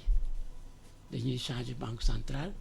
toog nañu sax ba créer ce qu'on appelle institut d'émission monétaire monetary board c'est-à-dire que en fait dañuy jël banque centrale bi teg ko fële créer beneen institution boo xam ne bi xaalis bi c'est garanti à 100% par des devises mais kooku dafay indi yeneen jafe-jafe li mu wax effectivement ce sera peut-être une nécessité à la lumière des catastrophes économiques qui nous attendent mais c'est mais lan moo tax fii Sénégal banque centrale bi fi nekkal Afrique de l'Ouest fii mënu la permettre privé yi ñu mën dem directement ci banque centrale. parce que loolu du warugaru banque centrale. lan mooy warugaram. amul non banque centrale warugaram. mooy yow sa xaalis bii. dafay def politique yoo xam ne bii sa xaalis bi dafay am valeur. oui parce que boo demee Dubaï boo ko joxee. ñu jox la marchandise. d'accord dafa am ñu xalaat ne banque centrale dafay am taux yu muy prêter banque commerciale yi. à 3%. c'est un autre problème. te c'est la politique monétaire. ñooñu seen bopp. bu ñuy lebal yenn institutions yi def ko 13-14%. gis nga moo tax askan wi bu demee di leb ci institution yooyu taux d'intérêt yi ñu ciy teg. dafay ëpp ba nga xamante ne doo mën a génn. ci li ngay liggéey. non xam naa fi nga jëm. waaw kii moo ma ëpp compétence parce que man du ma économiste. man banquier la financier la moom économiste la. politique monétaire du juste le taux de change. il y a ay instruments yoo xam ni dont le taux de change dinaa la nettali leen ci suma expérience d'ailleurs j'ai écrit une note am naa ay suma xarit yoo xam ne ay milliardaires lañu jox naa leen benn note pour ñu créer benn banque du tourisme gis nga Maroc li tax tourisme bi développé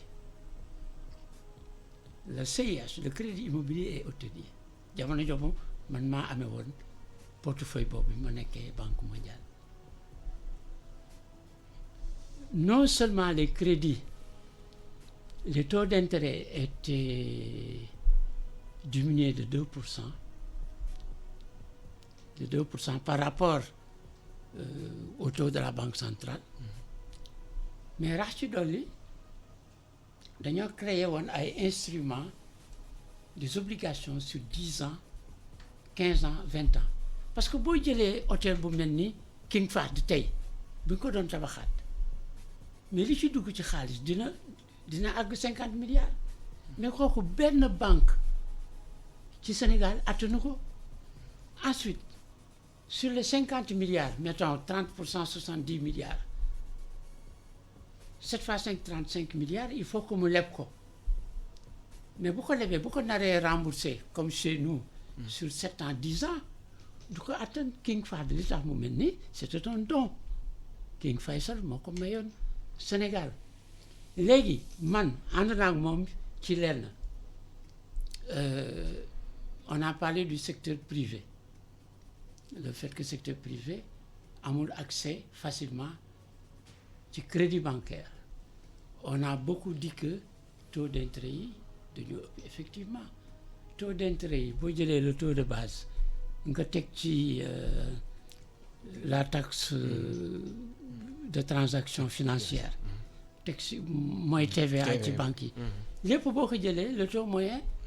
c'est 15%. Mais aujourd'hui en Europe il y a même des taux négatifs. Ça c'est pour les dépôts. C'est-à-dire que yow boo defee dépôt banque bi du la fay yow yaay fay banque bi c'est comme un service que la banque te rend. Bon mais loolu pour que ñu mën koo def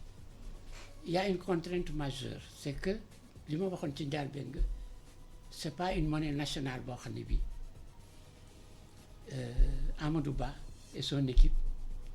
ak kii Mamadou Lo de la Banque centrale mën nañoo toog def une politique financière et monétaire nationale. Justement loolu mooy différence bi yow sànq ak Maroc monnaie bu mu yore monnaie boppam la. monnaie boppam mën na ci agir mën na ci agir. alors ñun gis nga léegi bo am na loo xam ni mën nga ko def Sénégal mu dox mais boo demee Guinée Bissau wax dëgg yàlla fa ñu toll seen économie bi mënuñu ko de sorte que léegi li muy wax nii mën nañ koo def waaye bala nga koo def da ngay dem seet bon Côte d'Ivoire ak Sénégal on va en bénéficier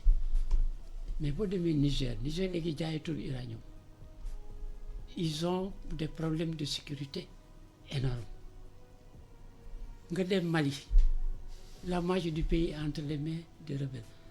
alors mais évidemment je digresse damay digresser mais li nga wax dafa laaj man li ma wax ci suma livre bi dama ne ku mel ni Alassane Ouattara peut-être yeneen économiste fii ci Sénégal ak fële boolewuma ci Afrique centrale parce que le problème est particulier dinañu mën a toog et je crois que su ma juumulee fii ñuy wax ak yow actuellement ils sont en train de plancher sur tous ces problèmes li nga wax dëgg la parce que le modèle que nous avons c'est un modèle de pays développé.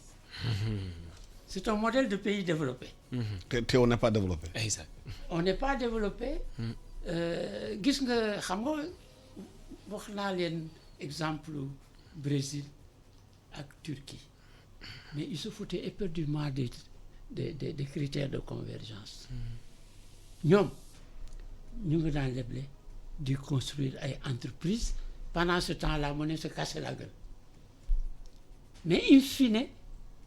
moo tax tey ils sont développés mais ñun est-ce que d'abord sur le plan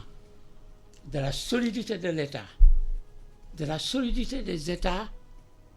de l'union monétaire est-ce que attan nañu jafe-jafe yu mu nar a indi sur le court terme bu fekkee ni suñu état yi am nañu doole boo xam ne bii ku yëkkati sa bopp ñu copp ko syndicat yi da leen di interdire am na réew yoo xam ne Corée syndicat mu ngi fi soog a am il y a 15 ou 20 ans parce que pour se développer mënoo bis bu nekk ay grève bis bu nekk ñu wax ay problèmes yu salaire c'est-à-dire que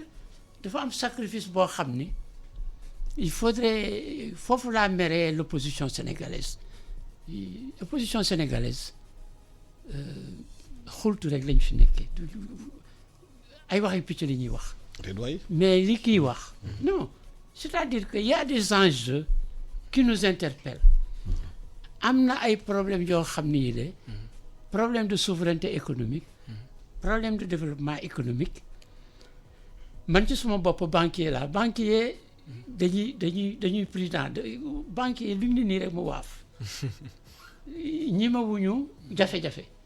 wante dinaa dellu si ci inquiétude xalaat yi nga xam ni consommateurs yi man yow ak monsieur Ndaw ak suñuy kii ci éco bi waaw moo tax ñu moom mën a xalaat ñu bëri ne nañu banque centrale dafay lebal banque commerciale yi maanaam à taux bu ndaw maanaam 3% xëy na sax 2% waaye ñooñuy banque commerciale yi bu ñu lebalaat askan wi ou bien entreprise yi dañuy yëgal kii bi bay 13-14%. 5% lañ ci yokk te bu war a egg si askan wi taux bi dafay kawe ba nga xam askan bu ko jëlee dëgg la daanaka duñ ci mun sax liggéey dëgg la waaw loolu lu réel la je crois que dañ koy ñun en tant que ak acteur économique entrepreneur yëpp dañ koy jànkonteel loolu moom coow la boo xam ne du fi mës a jógee alors loolu li ko waral d'abord mooy comme ni mu ko waxee sànq banquier bëggul incertitude banquier bëggul risque aversion risque boobu. waaw ba lebale 3%. kay voilà xanaa kay di nga def sax peut-être 6% sax. waaw normalement mais ça dépend aussi si yow xam nga yow bu ñu la doon prêter yow instant bi monsieur Diop Alassane ak man mi nga xam ne damay taaba bokkul taux bi ñuy appliquer du bokk même si parfois taux yëpp ñaari taux yëpp day exorbitant mais yow peut-être du point de vue historique relation nga am ak sa banquier et cetera yooyu am nga crédibilité wan nga ko benn image de telle sorte que yow peut-être taux bi mu lay appliquer mën na relativement bas maintenant loolu jafe-jafe bi boo xoolee pour la majorité des Sénégalais jafe-jafe taux d'intérêt yu élevé yi d'abord banque centrale bi lebale la ko en taux 3 4 et cetera yow nga yokk ci lu jéggi doy loolu parce que banque centrale bi defal jumtukaay yi tegul ay contraintes yu nga xam ne dañ koy teg ne pour tel type d'activité pour tel secteur d'activité taux d'intérêt yi par exemple pour l'agriculture bi warul weesu lii. pour way mbay bi pour lii bi mu de manière sectorielle ne lii taux bi lañ leen di appliquer soo ko deful ma kii la parce que man maay maire banque yi man maay yaay ndeyu banque yi maa la lebal. maa la lebal jàppale la nga ubbi fi sa compte boo nekk ci guuta parce que banque yi tamit dañuy am chaque mois dañuy rendre compte un compte rendu à la direction de la stabilité financière pour xool ñu mën leen di saytu xool ñan ñoo nekk ci jafe-jafe ñan ñoo jël risque yu inconsidéré yi moo tax banque centrale bi am na aussi capacité parce que moom mooy établir réglementation bi mooy mën a def benn arrêté ne lii par exemple agriculture bi soxla nañ ko pour riz vallée bi soxla nañ lii mais taux bi mënul dépasser 10% quel que soit risque projet bi et cetera donc yooyu mu ngi dépendre mu ngi wax sànq ci modèle banque centrale bi moo inapproprié par rapport ak ñun suñu réalité yi koom bi moo tax dans la future banque centrale bi nga xam ne ni moom la ñuy ami ci éco bi moo tax parfois c'est bizarre dans ma tête ban banque centrale la ñuy wax est-ce que bii ni BCEAO bi fi nekk xam ne tur bi rek moom dañ koy garder même politique bi desaat comme ni ma ko waxee sànq moo tax instant bi nii il faudrait que ñu xool nag nañ ne statu quo bi lan la ñu jural ba léegi il faut que ñu ne nag ñu xool véritablement xool suñu banque centrale xool ce qui se fait de mieux ailleurs te bàyyi di ñu jël exemple non Guinée-Bissau am na kii bii nii am na monnaie te non modèle de développement yi dëkk yi structure économie yi comme yi bokkuñu un pays comme le Sénégal maa ngi defoon benn article justement pour wax ci affaire Nigéria pourquoi ba léegi nii muy réticent par rapport ak monnaie commune bi éco bi naan non il faut que ñëpp remplir critères yi sachant que benn pays du mës a remplir critère de convergence yooyu ñuy wax benn pays du ko mës a remplir à 100% moo tax ñu ne leen instant bi ni même après mbas bu jàllee dette bi dina gën a prolonger parce que après foo jëlee xaalis déficit yi day gën a yokk te loolu critère la ci produit yi mënutoo ko jëlee ci bitim réew foo ko jëlee ci day gën a cher donc inflation bi di gën a yokk finalement yow critères yi nga tegoon critère fantomatique farfelu yoo xam ne tegul amul benn base amul benn scientifiquement c'est pas prouvé. kon su ma la comprendre rek mooy bu ñu génnee ci mbas mi dund bi dina gën a yokk. waaw. ci suñu réew yi. loolu mooy inflation loolu am la d'abord indépendamment du fait que de l'aspect monétaire xaalis wàllu koom bi le fait que aujourd'hui marché mondiaux yi dem beeg dikk bi amatul production mondiale bi boo ko xoolee ba ci pétrole bi déjà baromètre la le fait que léegi ñu ngi ci 30 et quelques dollars et c'était à un moment donné demoon nañu ba frôler la barre des 100 c'est-à-dire que ne demande mondiale bi baissé nit ñi produire tuñu ñi mbay mi doxatul dem beeg dikk bi échange yi donc frontière yi presque dañuy vivre en autarcie donc faut pas s'attendre à ce que non seulement dina am cherté dund bi mais en même temps wàllu xiif lu war a mën perspective bi loolu la parce que boo xoolee Alassane soo moytul dinañ dellu presque 25 ans niveau de développement yu ñu amoon il y a 25 ans taux de croissance bi moom la ñu daan enregistré dans si ça perdure encore pendant 6 mois encore dina nekk jafe-jafe yu métti récession économique métti lay doon donc non seulement dina am impact ci pouvoir d'achat yi entrepreneurs yi dina am nekk ay jafe-jafe ci ñoom parce que looy liggéey ñii ngi licencié fii et cetera. kon loolu boo amee kon mooy ndool bi day yokk. day gën a yokk ci réew mi day gën a yokk déjà. pauvre yi dañuy yokk day gën a yokk déjà avant boo xoolee 2012 ak léegi taux de pauvreté bi jógee na 46 ba yegg ci 52 sur Sénégal rek boo ko xoolee. léegi nag bu ci boolee lii situation bi encore xam ne ñun 90% informel la nit ñi dematuñu liggéeyatuñu nga bëgg nag léegi nga am banque centrale bu nga xam ne banque centrale boo xam ne fantomatique la toog nii rek ne moom damay croiser le bras loolu la ñuy wooye ci histoire lu ñuy wooye caisse d'émission moom la doon wax sànq tontu. moom la dëkk yu mel ni ay Bulgarie am ñoom foofu taux de couverture monnaie bi 100% la ñoom création monétaire daanaka du am bu à chaque fois bu moo devise duggee rek la ñuy créer monnaie banque centrale boobu ñoom dëkk yooyu li taxoon ñu def ko mooy bi ñu jógee ci Union soviétique bi ñu ne génn nañ ci système bi beneen système la ñuy dugg ñu ne pour ñu système de transition la ñu suñu banque centrale ay presque surtout banque centrale bu nekk Afrique centrale BAC bu presque currency board la moom wàllu koom ñoru ko. intérêt français bi ak xool prix yi nu muy def de telle sorte que 3% yi duñ ko dépasser inflation à part loolu wàllu financement bi mu ci war a taxaweeg yooyu ñoom boo xoolee parce que casse bi nit ñi casse fii ba am ñun li ñu am nii ci pays UEMOA yi ñoom casse ñoom ils ont gardé intact le statu quo loolu dafay interpeller un peu sur les ñaari perspectives yi te moo tax fi mu toll nii fii moo tax future institution bii nii il faudrait que assemblée yi mais loolu nag à un niveau plus assemblée nationale yooyu il faudrait que ñu dem dans cette direction là xool ne banques yi nan lañ mën a def de telle sorte que ñu mën leen a contraindre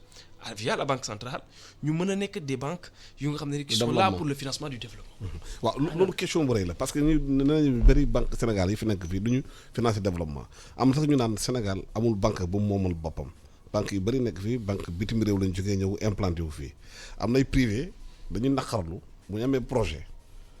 Sénégal fii ñu war leen financer ou bien dem appel d'offre bu ñu ànd ak benn société française ou bien marocaine banque yooyu parce que seen dëkk la ñoo leen njëkk di privilégier ko ñoom sénégalais yi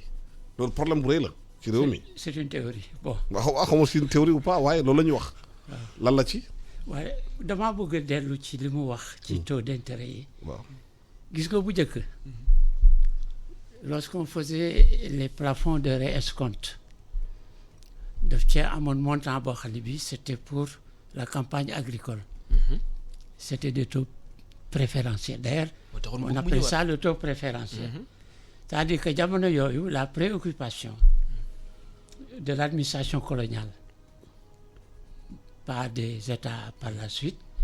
faire en sorte que le monde rural am xaalis. ndax mënuñ ko def ba léegi. non déedéet non c'est-à-dire que jamono yooyu le monde rural tout ce qu'il produisait était acheté et il pouvait être acheté avec un financement préférentiel c'est-à-dire que li ñu wax ni banques yi dañuy jël taux banque centrale taux bi ñu leen di lebal ñu yokk ci kii mais loolu en fait c'est un dupe parce que banque ni muy liggéeyee li ko banque centrale di lebal tuuti la par rapport au matelas de dépôt taux zéro c'est-à-dire que banques yi am nañu une masse xaalis yow li ngay déposer li muy déposer ak man li may déposer maasu xaalis la boo xam ne bii ci la ñuy liggéey alors bu ñuy leble dañuy jël le taux moyen de ressources d'abord il y a le capital bi c'est taux zéro capital yi banques yi maintenant c'est 10 milliards boo ci yokkee réserve yeeg report à nouveau yi c'est près de 15 milliards par banque ça c'est taux zéro dépôt yi c'est près de 70% du bilan des banques taux zéro alors normalement bu ñu leen forcé woon ni leen da ngeen seen taux moyen boobu bu ngeen ci boole yeneen ressources yi nga xam ni c'est des ressources gratuites alors da ngeen di limiter marge bi mais il y a les frais généraux léegi banques yi am nañu beneen guichet boo xam ni foofu la seen bénéfice di jóge c'est les services surtout maintenant avec la monnaie électronique gis nga man je l'ai dit dans mon livre la rentabilité des banques je vais me faire des ennemis de mes anciens elle est scandaleuse elle est extrêmement élevée en union monétaire te bénéfices yooyu mu ngi tàbbi ci actionnaires yi qui sont en grande majorité des sociétés étrangères xoolal su xam nga réglementation bancaire mësula nangu benn actionnaire di contrôler plus de 20% du système bancaire mais c'est léegi le Maroc Attijari Atlantic Bank BOA plus de 50% ñoom ñoo ko moom loolu du yoon. c'est scandaleux. mu ngoo de man je ne me rappelle plus fàttalikuwuma ndax réglementation bi mais bu njëkk réglementation bi même en France benn nit mënu la am 5% du capital du mais loolu bu banque bu yore loolu si réew moo yor sa économie. banque bu yore loolu si sa réew 50% moo yor sa économie. moom mooy dicté moom mooy def lu ko. waaw loolu moo tax ma ne la am na Sénégalais yu bëri nee nañu ñoon bu demee ci leb ci banque yooyu dinañ privilégié par rapport à ñeneen. je crois que ñu ngi génn tuuti ci affaire CFA bi parce que li ñuy waxtaane nii. ci la bokk c'est lié. waaw ci la bokk mais defe naa ne lii ñëw d'ici 6 mois dina forcer suñu autorité monétaire yi ñu xoolaat non seulement le rôle de la banque centrale mais aussi bu leen fàtte ni bu njëkk xam nga banques yi dafa bari ay façon yu bari il y a les banques commerciales ce qu'on appelle les banques de dépôt ñoom ñooy ñi nga xam ni ñooy gën a leble surtout crédit à court terme ñoom ñoo amee commerce bi ñoo amee vraiment les petits kii et puis il y a la microfinance et cetera mais à côté de ça am na banque yoo xam ni dañuy jouer un rôle fondamental c'est les banques de développement maintenant pratiquement on ne parle plus de banques de développement c'est des banques d'affaires c'est des banques d'investissement ku mel ni BNDE à mon avis dafay opérer plus comme une banque d'investissement que comme une banque de développement parce que banque de développement bu njëkk aussi instrument la woon boo xam ne parce que man suma carrière yëpp ci banque de développement yi lañ ko def da ngeen daan lebal de l'argent à très long terme au Maroc man ak Égypte def naa ay crédit IDA c'est des crédits qui à l'époque c'était sur 50 ans avec 10 ans de différé bu ñu ko lebalee l'état bi da koy jox banque de développement yi pas à ce niveau-là mais daf lañ koy lebal sur 20 ans avec 5 ans de différé de sorte que ces banques de développement avaient beaucoup plus de pouvoir pour financer les entreprises et les investissements mais pour les investissements pas pour les opérations à court terme alors yooyu yëpp li ko indi bon bëgguma ko wax mais les programmes d'ajustement structurel ont mis par terre tout ça ils ont mis par terre tout ça parce que malheureusement les bénéfices de ces politiques ni ki les prêts de la banque centrale pour à travers les banques de développement pour les privés dañ ko daan pamte daawul dugg ci investissement il faut dire la vérité il faut dire man j'étais à la banque centrale j'ai participé à des opérations d'ajustement structurel mais yi ñu gis ci yenn réew yi dafay daw yaram pratiquement banque centrale on a kii banque mondiale am nañu système yu nekk pour contrôler les décaissements pour faire en sorte que xaalis bi ñuy décaisser mu dugg ci projet bi mais les pays bénéficiaires trouvent toujours un mécanisme indirect pour que mu tàbbi ci poche dirigeants yi. détourné xaalis bi. voilà alors léegi boo dégloo xam nga mon jeune frère ancien premier ministre il a mis en garde le gouvernement mu ne attention na ngeen moytu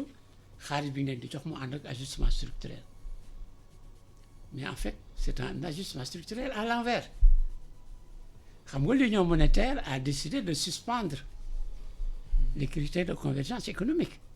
parce que kooku tënk la bu ñu def boo xam ne bi la mais amatuñu benn liberté bu ñu la nee tu as un déficit budgétaire boo xam ne bii warul la dépasser 3%. C'est-à-dire que les 1000 milliards que Macky Sall a acquis parce que ça va enfoncer le déficit mais léegi Banque mondiale ak Fonds monétaire les pays dañuy encourager li nga wax ni xëy na dina am parce que on va kii la France xam nga léegi France mu ngi roccee ko par tuuti xëy na beneen état bi da naan man sax dootuma leen jox garantie de parité vous allez faire flotter votre monnaie yaa ngi may dégg parce que aussi man li ma d'accord moo di on doit devenir adulte sur le plan économique sur le plan monétaire parce que gis nga c'est trop facile la gestion monétaire la gestion budgétaire pourquoi parce que am na kenn ku nekk fële koo xam ne kii bu jafe-jafe amee rek on se tourne sa waay gaawal nga lebal ma 1 milliard d'euros parce que dama koo soxla parce que damaa am sécheresse damaa war a importer des millions de tonnes de denrées pour kii mais bu fekkante ni woon loolu amul le gouvernement fait face à ce à quoi on fait face mais gis nga États-Unis xam nga lu xew dollar bi. boo ko seetloo ba jusqu'à hier le dollar maintient mais le pays le plus endetté au monde. États-Unis réew bi nga xam ni moo ëpp bor ci àddina États-Unis réew bi nga xam ni déficit budgétaire am c'est-à-dire diggante li muy am ci impôts yi ak yeneen revenu ak li muy dépensé c'est combien 100% du PIB. alors ñun en fait man bi ma nekkee Banque mondiale ma carrière n'a pas été florissante parce que dama daan poser ay questions yoo xam ni neexul woon sumay patron man bi ñu demee Maroc maa amee woon secteur tourisme ñu ni ma Diop il faut que la subvention pour les prêts hôteliers tu t'arranges pour que ñu dindi ko parce que c'est pas normal dafay indi ay dysfonctionnement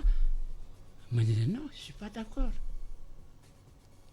mais le Maroc aujourd'hui c'est un pays quasiment développé parce que ils ont refusé la Turquie a refusé le Brésil a refusé bon le Maroc est un pays stable c'est ça leur gros avantage alors ñun est-ce que léegi fii ñu toll xam naa ni suñu waxtaan bi du neex suñu autorités yi waande ak opposition bi aussi dañoo war a bàyyi critiquer kii fii nangam ak kii nangam li ñu war a def dañoo war a toog am ay think tank ay mbooloo yoo xam ni dañuy dajale seen xam-xam seen xalaat pour sérieusement bind ay politique yoo xam ne yi ñoom bis bu ñuy dem élection dañ naan ñun lii mooy suñu programme politique bu fekkente ni jox ngeen ñu pouvoir bi ñun dinañ ko def waane nag dafa am bémol li ñu naan bémol da ngeen di xam ne lii kat bis bu ñu ko tàmbalee dina metti lool waane bu mujjee ñëpp dinañu tàccu. waaw foofu laa bëggoon daanale lan réforme dañu war a def pour développer suñu économie bi wàññi dépendance bi parce que importation yi bari na ci réew mi comme ni nga ko waxee sànq bu fekkee réew ñuy indee maanaam di importer du ñu lekk ak suñu produit luxe bu tëjee dañu am problème. lan la ñu war a def justement avec suñu monnaie. ñu xool ban monnaie la ñu mën a am xëy na bu ko war a changer. ñu mën a développer réew mi wàññi di dépendre. waaw monnaie bi du la mën a jox jumtuwaay bu nga xam ne yet boo xam ne da nga ko mën a utiliser ci lépp mu régler le développement comme ni ñu ko waxee sànq benn jumtuwaay kese la ci loolu moo tax mais il faut que jumtuwaay boobu aussi nga utiliser ko à bon escient te bi ba léegi nii defaguñu ko te il faut que ñu dem ci côté boobu noonu parce que foofu lañ jëmi ji parce que moo tax ma ne la réforme en profondeur yi ma la esquissé sànq noonu wax ko ma ne il faut que ñu dem ci mais parce que du moment que dépendance. yooyu yan réforme la war a nekk. yan réforme la. alors en profondeur yan réforme la ñu war a indi en profondeur. sur le plan de la monnaie. waaw voilà déjà il faut que ñu clarifier deux choses déjà maanaam ñaari scénario yi il faut mu leer maanaam premier scénario bi est-ce que dañuy garder éco bi dans le cadre dans l'espace UEMOA. boobee éco CEDEAO. ou éco CEDEAO. parce que am na ñu bëri ne Macron dafa créer l'Assemblée nationale éco bi. waaw pour court-circuiter éco CEDEAO. tout à fait parce que c'est un processus. waaw dañ ci ñëw. voilà c'est un processus qui a été démarré depuis début années 80 yi. waaw léegi bii ñu di indil ko parce que bii boo xoolee ba xool ko moom laa la wax ne la statu quo la dara bougé wul. amul changement c'est-à-dire que ne. alors que beneen éco bi day indi changement yu bëri. dina am changement te boobu. bii nii ba terminé ci bii kon statu quo bi mu ngi nii gis nañ li mu jur après 50 ans ou plus suñ ko gardé waato peut-être on risquerait ñu répliquer ko encore et encore c'est le même modèle qui demeure. sur place parce que bëgguñu xaw ma lan la c'est parce que nag boo xoolee monnaie bi c'est monnaie pour les riches c'est une monnaie d'élite parce que boo demee tey jógee fi voyager nga dem Turquie wala affaire yooyu avec say boo transformer sa franc CFA bi en euro. da ngay nos mais nag bis bu ñu demee ba nga xam ne jël nañ décision ne monnaie bi gis nañ ne liñ ko doon xaaree niveau de développement bi ñu waroon pousser parce que maa ngi koy junj sànq ma ne la gis nga bu ñu bokkee am monnaie commune dafay am un phénomène de rattrapage boo xam ne yenn pays yi xawoon nekk ci ginnaaw dañuy rattraper pays yi nekk ci kaw. mu am en terme de niveau de vie en terme de PIB par habitant dafa war a yokku seen koom dafa war a yokku monnaie bi loolu lañ ci xaar te boo ko étudier man def naa ci benn jàngat ak sama benn collègue ñu def étudier ko de 1960 ba 2011 est-ce que monnaie bi si wàllu koom ban yokkute la ci produire mais boo xoolee presque monnaie bi dafa am benn neutralité maanaam ni yokkute bi mu ci waroon indi. dara lu bees indi yàqul dara richesse. yàqul deferul c'est-à-dire que dafa neutre de trop. dafa neutre de trop te nag man moo tax bi ñu defee étude boobu noonu jël suñu données étudier ay bilan lépp ci richesse su dëkk yi on s'est dit que finalement là il faut pas ñu yem fii il faut que ñu dem plus en profondeur maanaam man boobu noonu dama ne woon boobu waxaguñu woon boobu processus UEMOA bi CEDEAO bi moo ne CEDEAO bi pour les 15 démarré na parce que démarré na depuis longtemps mais foofu fi ñu ciy amee jafe-jafe foofu ñoom fi nga xam ne foofu la billet bi amee jafe-jafe bi am mooy ñoom ils ont voulu prendre quelque chose boo xam ne moom la Allemagne imposé yeneen pays yi ñu ne nañ ci basé wu pour permettre mu nekk benn feuille de route mooy critère de convergence kii dafa ñëw. Nigéria mastodonte géant au pied d'argile taxaw na leen non il faut que moom xam ne nekk boo xoolee presque 80% budget mag yooyu ci ay produits yu muy exporté la il est tellement dépendant du marché yi demee noonu de telle sorte que instant bi nii moo tax va-et-vient yi di tergiversation yi ànd nañ ci ànduñ ci il faut que pays respecté li te bu xoolee ba xool xam na ne benn pays du à part Togo bi nga xam ne avant crise bi mbas mi moom amoon na ko respecté woon na ko tey jii nii situation dafa gën a na sax moo tax ma ne la bu dee soit dañuy décider ne monnaie bi ñu am nii ci statu quo bi nañ ko dindi wala soit ñi dem ci beneen bee mais buñ dee dañuy dem ci beneen bee wala buñ dee dañuy dem ci beneen bi nga xam ne CEDEAO bi la UEMOA bi décider dañ fondre ci biir bu boobaa banque centrale bi ci levier yu muy fonctionner politique monétaire bu muy def dafay def une politique monétaire déjà monnaie bi duñ ko fixer ci benn devise kese parce que pays yi ngay dem lanteeg yépp te ñu nekk pays yu am doole da nga koy boole mu nekk benn panier nga ne lii de même bu dee da ngay am dans un premier temps mu nekk benn monnaie boobu noonu ñuy créer égal à 400 échos garaawul dans un premier temps c'est un sacrifice de démarrage nga def ko alors boo ci demee dans le cadre politique monétaire bi fonction yi ngay attribuer banque centrale da nga ko wax na ko bu njëkk bi mooy nga créer monnaie nga émettre de la monnaie nga gérer ko nga def politique monétaire loolu baax na moom ñu ne ko lii lañ la assigné comme mission bu njëkk deuxième bi ñu ne na mi nag dañuy bëgg banque centrale bu nga xam ne ni dafay participer di contribuer ci développement koom bi troisième chose bi maanaam à travers mécanisme de financement yi créer ay guichets spéciaux créer ay banques imposées pour dans le domaine pêche bu dee yenn secteurs yi nga ne bii nii taux d'intérêt yi dama koy plafonner et cetera aussi nga ne état yi bu ci nekk dans une situation exceptionnelle chaotique mbas mi laal la comme Burkina instant bi ni ko terrorisme bi laal ak yooyu nga ne par rapport à une situation exceptionnelle voici banque centrale bi pour bañ a pays boobu gën a nekk ci guuta ñu ne yow de sa recette fiscale yi lii nga ci am voici banque centrale bi lan la ci mën a jël à titre compensatoire mu tegal la ko loolu bu ko defee dafay am impact directement effet ruissellement lay doon dafay laal dëkk bi dafay compléter budget bi financement yi yenn yi ci doo def austérité budgétaire nga mën a ne éducation bi dépense bi ci prévoir du ma ko geler li ma ci defoon du ma ko et cetera mais en même temps loolu li koy waral mooy dafay am un mécanisme boo nga xam ne ni moom la banque centrale européenne am mooy fonction de dernier ressort nga ne fu jafe-jafe amee rek voici ñun financement bi lañ mën a jël ñun instant bii nii boo ko xoolee même jafe-jafe lu mu métti banque centrale presque secteur bancaire bi lay jaar tuuti wàññi taux d'intérêt bi xaalis boobu nekk entre des banquiers ñu war a wàññi taux d'intérêt yi adapté ko duñ ko def donc moo tax situation bi nii situation perdurée donc fonction bi njëkk donc gestion une bonne politique monétaire adaptée boo xam ne politique choc yu am à l'international ñu adapté politique bi bañ a politique bu nga xam ne dafay fixité rek durable boo xam ne dara du bouger dara du dem donc loolu bokk na ci li nga xam ne daf ñu gëtal te boo xoolee aussi ma rappelé waat beneen fonction bi nga xam ne wax naa la ko am na ñu bari ñu nga xam ne dañuy jàpp ne fédéralisme budgétaire dafa war a am fu ko pays bu nekk ci jafe-jafe ci wàllu budget ñi mën am benn mécanisme boo xam ne war nañ ko mën a teg pour mën la jàppale parce que te loolu mu ngi war a jaare ci par la banque centrale. Donc c'est des réformes yu nga xam ne bu ci nekk techniquement on peut dire comment ça peut se mettre en place et cetera. waaw yan réforme la ñu war a def pour économie bi mën a bon man je suis tout à fait de son avis. Je crois que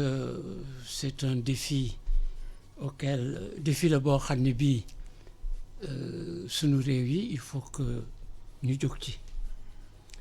léegi moom dinaa ko laaj mu expliquer xam nga monnaie mu ngi dépendre ci bu fekkente ni benn réew son activité économique mu ngi dépendre ci njaay meek njënd mi sur le plan national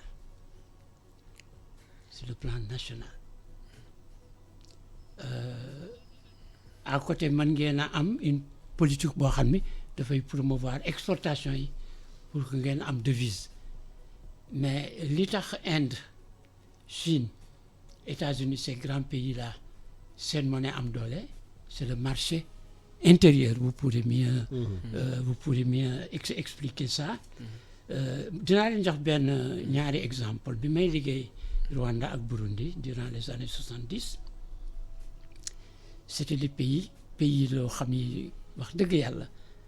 bi ma demee Kigali la première fois damaa defoon ne maa ngi Joal Fadiouth amul woon benn immeuble mais amoon na quelques immeubles ma laajte suma ñi ma doon liggéeyal ma ni leen mais yéen bariwu leen ay immeuble de immeuble yi xanaa ay libanais kii ay grec ñoo ko ñu ni ma déedéet. Est-ce que vous savez qui étaient les promoteurs de ces immeubles? Des Sénégalais, du budget sénégalais. Alors lu tax ma joxe exemple boobu c'est que ñu dañoo amoon beaucoup d'argent mënul woon a génn réew mi ñu ni comme xaalis bi buñ ko bàyyee ci banque bi dafay dévaloriser ñu daal di commencer xam nga Sénégalais dafa bari man ñu daal di indi ay maçons ay entrepreneurs mais jamono yooyu durant les années 70 tous les immeubles appartenaient à des bijoutiers sénégalais ils étaient également dans le machin. Nigéria beneen exemple entreprise yu bari mënuñu woon a transférer les dividendes c'est-à-dire bénéfice yu ñu jëlee ci seen investissement yi dafa daan nekk naira te naira xam nga valeur bi di dafa dem ñoom itam dañu daal di commencer di seet ci biir réew mi fan la ñuy investir et loolu mooy tax économie d'un pays dynamiser parce que da ngay tënk xaalis bi du génn buy génn daal ci biir réew mi c'est l'économie de la demande alors loolu leen rek la mën a am nun avec l'union monétaire ak monnaie commune bi ce sera un peu difficile man li ma préconiser ci suma livre bi mooy quel que soit lambda nun comme 70% juróom-ñaar fukk yeeg téeméer bu nekk juróom-ñaar fukk yi ci li ñuy jaay ci bitim réew zone euro li ci des diggante Chine Japon États-Unis et cetera moo tax ma ni suñu monnaie bi pañe bi ñaari devise la war a doon benn bi euro la beneen bi dollar la parce que muy indien yi muy chinois yi muy turc yi dañuy facturer en dollar lañ leen di fay alors mais problème bi c'est que li tax Nigéria bañ c'est que Nigéria xam na ni bu duggee ci ben gis nga il faut dire la vérité Nigéria du nangu mu ko dugg ci une monnaie commune parce que dañ leen di tënk ku mel ni Nigéria ak dooleem un petit pays comme le Togo à côté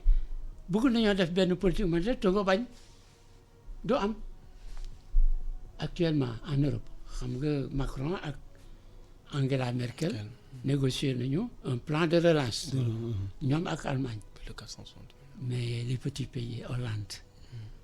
ak les pays du Nord dañoo banque seen loxo pour le moment ñu ne ñun ànduñu ci parce que amuñu ci benn intérêt. yaa ngi may dégg kon boobu ñun wax dëgg yàlla moi je suis heureux pour une fois parce que man damaa na xarit deret nag. ñi ma xam dama daan déconné ci kii. je suis très content de monsieur Ndao. je crois que daal li monsieur Ndao wax. laaj na ñu. gëstuwaat ko. waaw gas ko ci moment bu ñu toll nii ci. mbas non mi mais sax gis nga. événement yi. moo ñuy gis nga li mu wax nii. événement yi moo ñuy forcé parce que li ma leen wax gis nga France kii première étape la li ñu def nii dañuy rocceeku par tuuti tuuti li ci tegu xam nga man ni ma ko gisee woon. mooy ñu jël si responsabilité. voilà ni ma ko gisee woon gis nga Ouattara il a toujours pensé que le CFA moo war a nekk la monnaie commune de la CEDEAO. Pourquoi? Parce que c'est une monnaie solide bien gérée suñu banque centrale bi man wax naa ko c'est l'une des meilleures banques centrales du monde mais c'est une banque centrale qui est modelée sur les banques centrales des pays développés donc foofu adapté wu.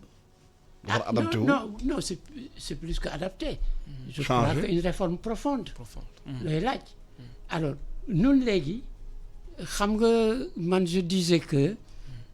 yàlla am na ay voies yu muy indi pour forcer nit ñi ñuy changer pandémie bi dafa mel ni yàlla dafa ni ñii daal ni ñuy doxale xam nga bu njëkk da daan indi un prophète bu jafe-jafe amee rek ñu indi benn prophète léegi suñu prophète bi c'est le Covid-19 mais gis nga li ma leen di wax nii xam nga Sénégal actuellement les gens n'ont pas conscience de ce qui nous attend mais man tous les jours bisu yàlla sax je suis devant mon ordinateur je suis la presse américaine je suis la presse occidentale mais man li may dégg dafa nekk à l'encontre de tout ce qui est logique économique d'avant lii na la xëpp xaalis changement profond la. non seulement changement profond la mais il y a des risques man maa ngi xalaat nii aussi bien euro bi ak dollar bi xaalis bi bari bi ñuy génne di ko xëpp entreprise yi parce que léegi ils vont même aller jusqu'à xam nga y avait un politicien français socialiste là qui avait préconisé un revenu universel. Mais Benoît Hamon. c'est ce qui est en train d'être fait parce que on s'est rendu compte que buñ ko defulee musiba dafay am mais gis nga Sénégal nit ñi waxuñu ko mais li transporteur yi di wax taximan yi di wax ak yeneen kii mais dëgg la man am naa suma benn xaritu taximan mais def ma ni man damay xëy di rouler toute la journée damay lakk essence. du am dara. duma am dara. léegi bàyyi naa dootuma dem mais kooku boo xoolal sunu mbokk kii lébu yi. nappkat yi bu yàggee alors li ñu xaw a sobi tuuti sax mooy que ni pétrole bi njëg gi wàññeeku na mais attention faut pas se faire d'illusion. dina yokk. voilà merci le temps que vous avez imparti est terminé maa ngi di gërëm Souleymane Ndao économiste di waxtaan ak yow ci mbirum maanaam mbas mi ak CFA bi bu war a nekkaat éco ban conséquence lay am di gërëm tamit Mouhamadou Diop te nekk banquier financier génne benn téere ci mbirum CFA bi mu ngi tudd des francs CFA et des banques di waxtaan ak yow tamit ban njeexital lay maanaam changement yi war a am ci éco bi ak CFA bi nekkaat éco ñu bari xalaat nañ nag il faut ñu toogaat xalaataat bu baax a baax ndax changement bu dina indi ay changement yu profond ci suñu réew suñu économie bi parce que ab monnaie dafa war a financer économie pour nit ñi mun ci génn ci ndóol bi ñu nekkee ñu leen nuyu yéen ñëpp di leen gërëm di leen sant di naan tamit ñi xamante ne ñu ngi seetaan mesure barrières yi di xamante ne médecins yi wax nañ ko ñu respecté ko pour mun a xeex mbas mi jërë ngeen jëf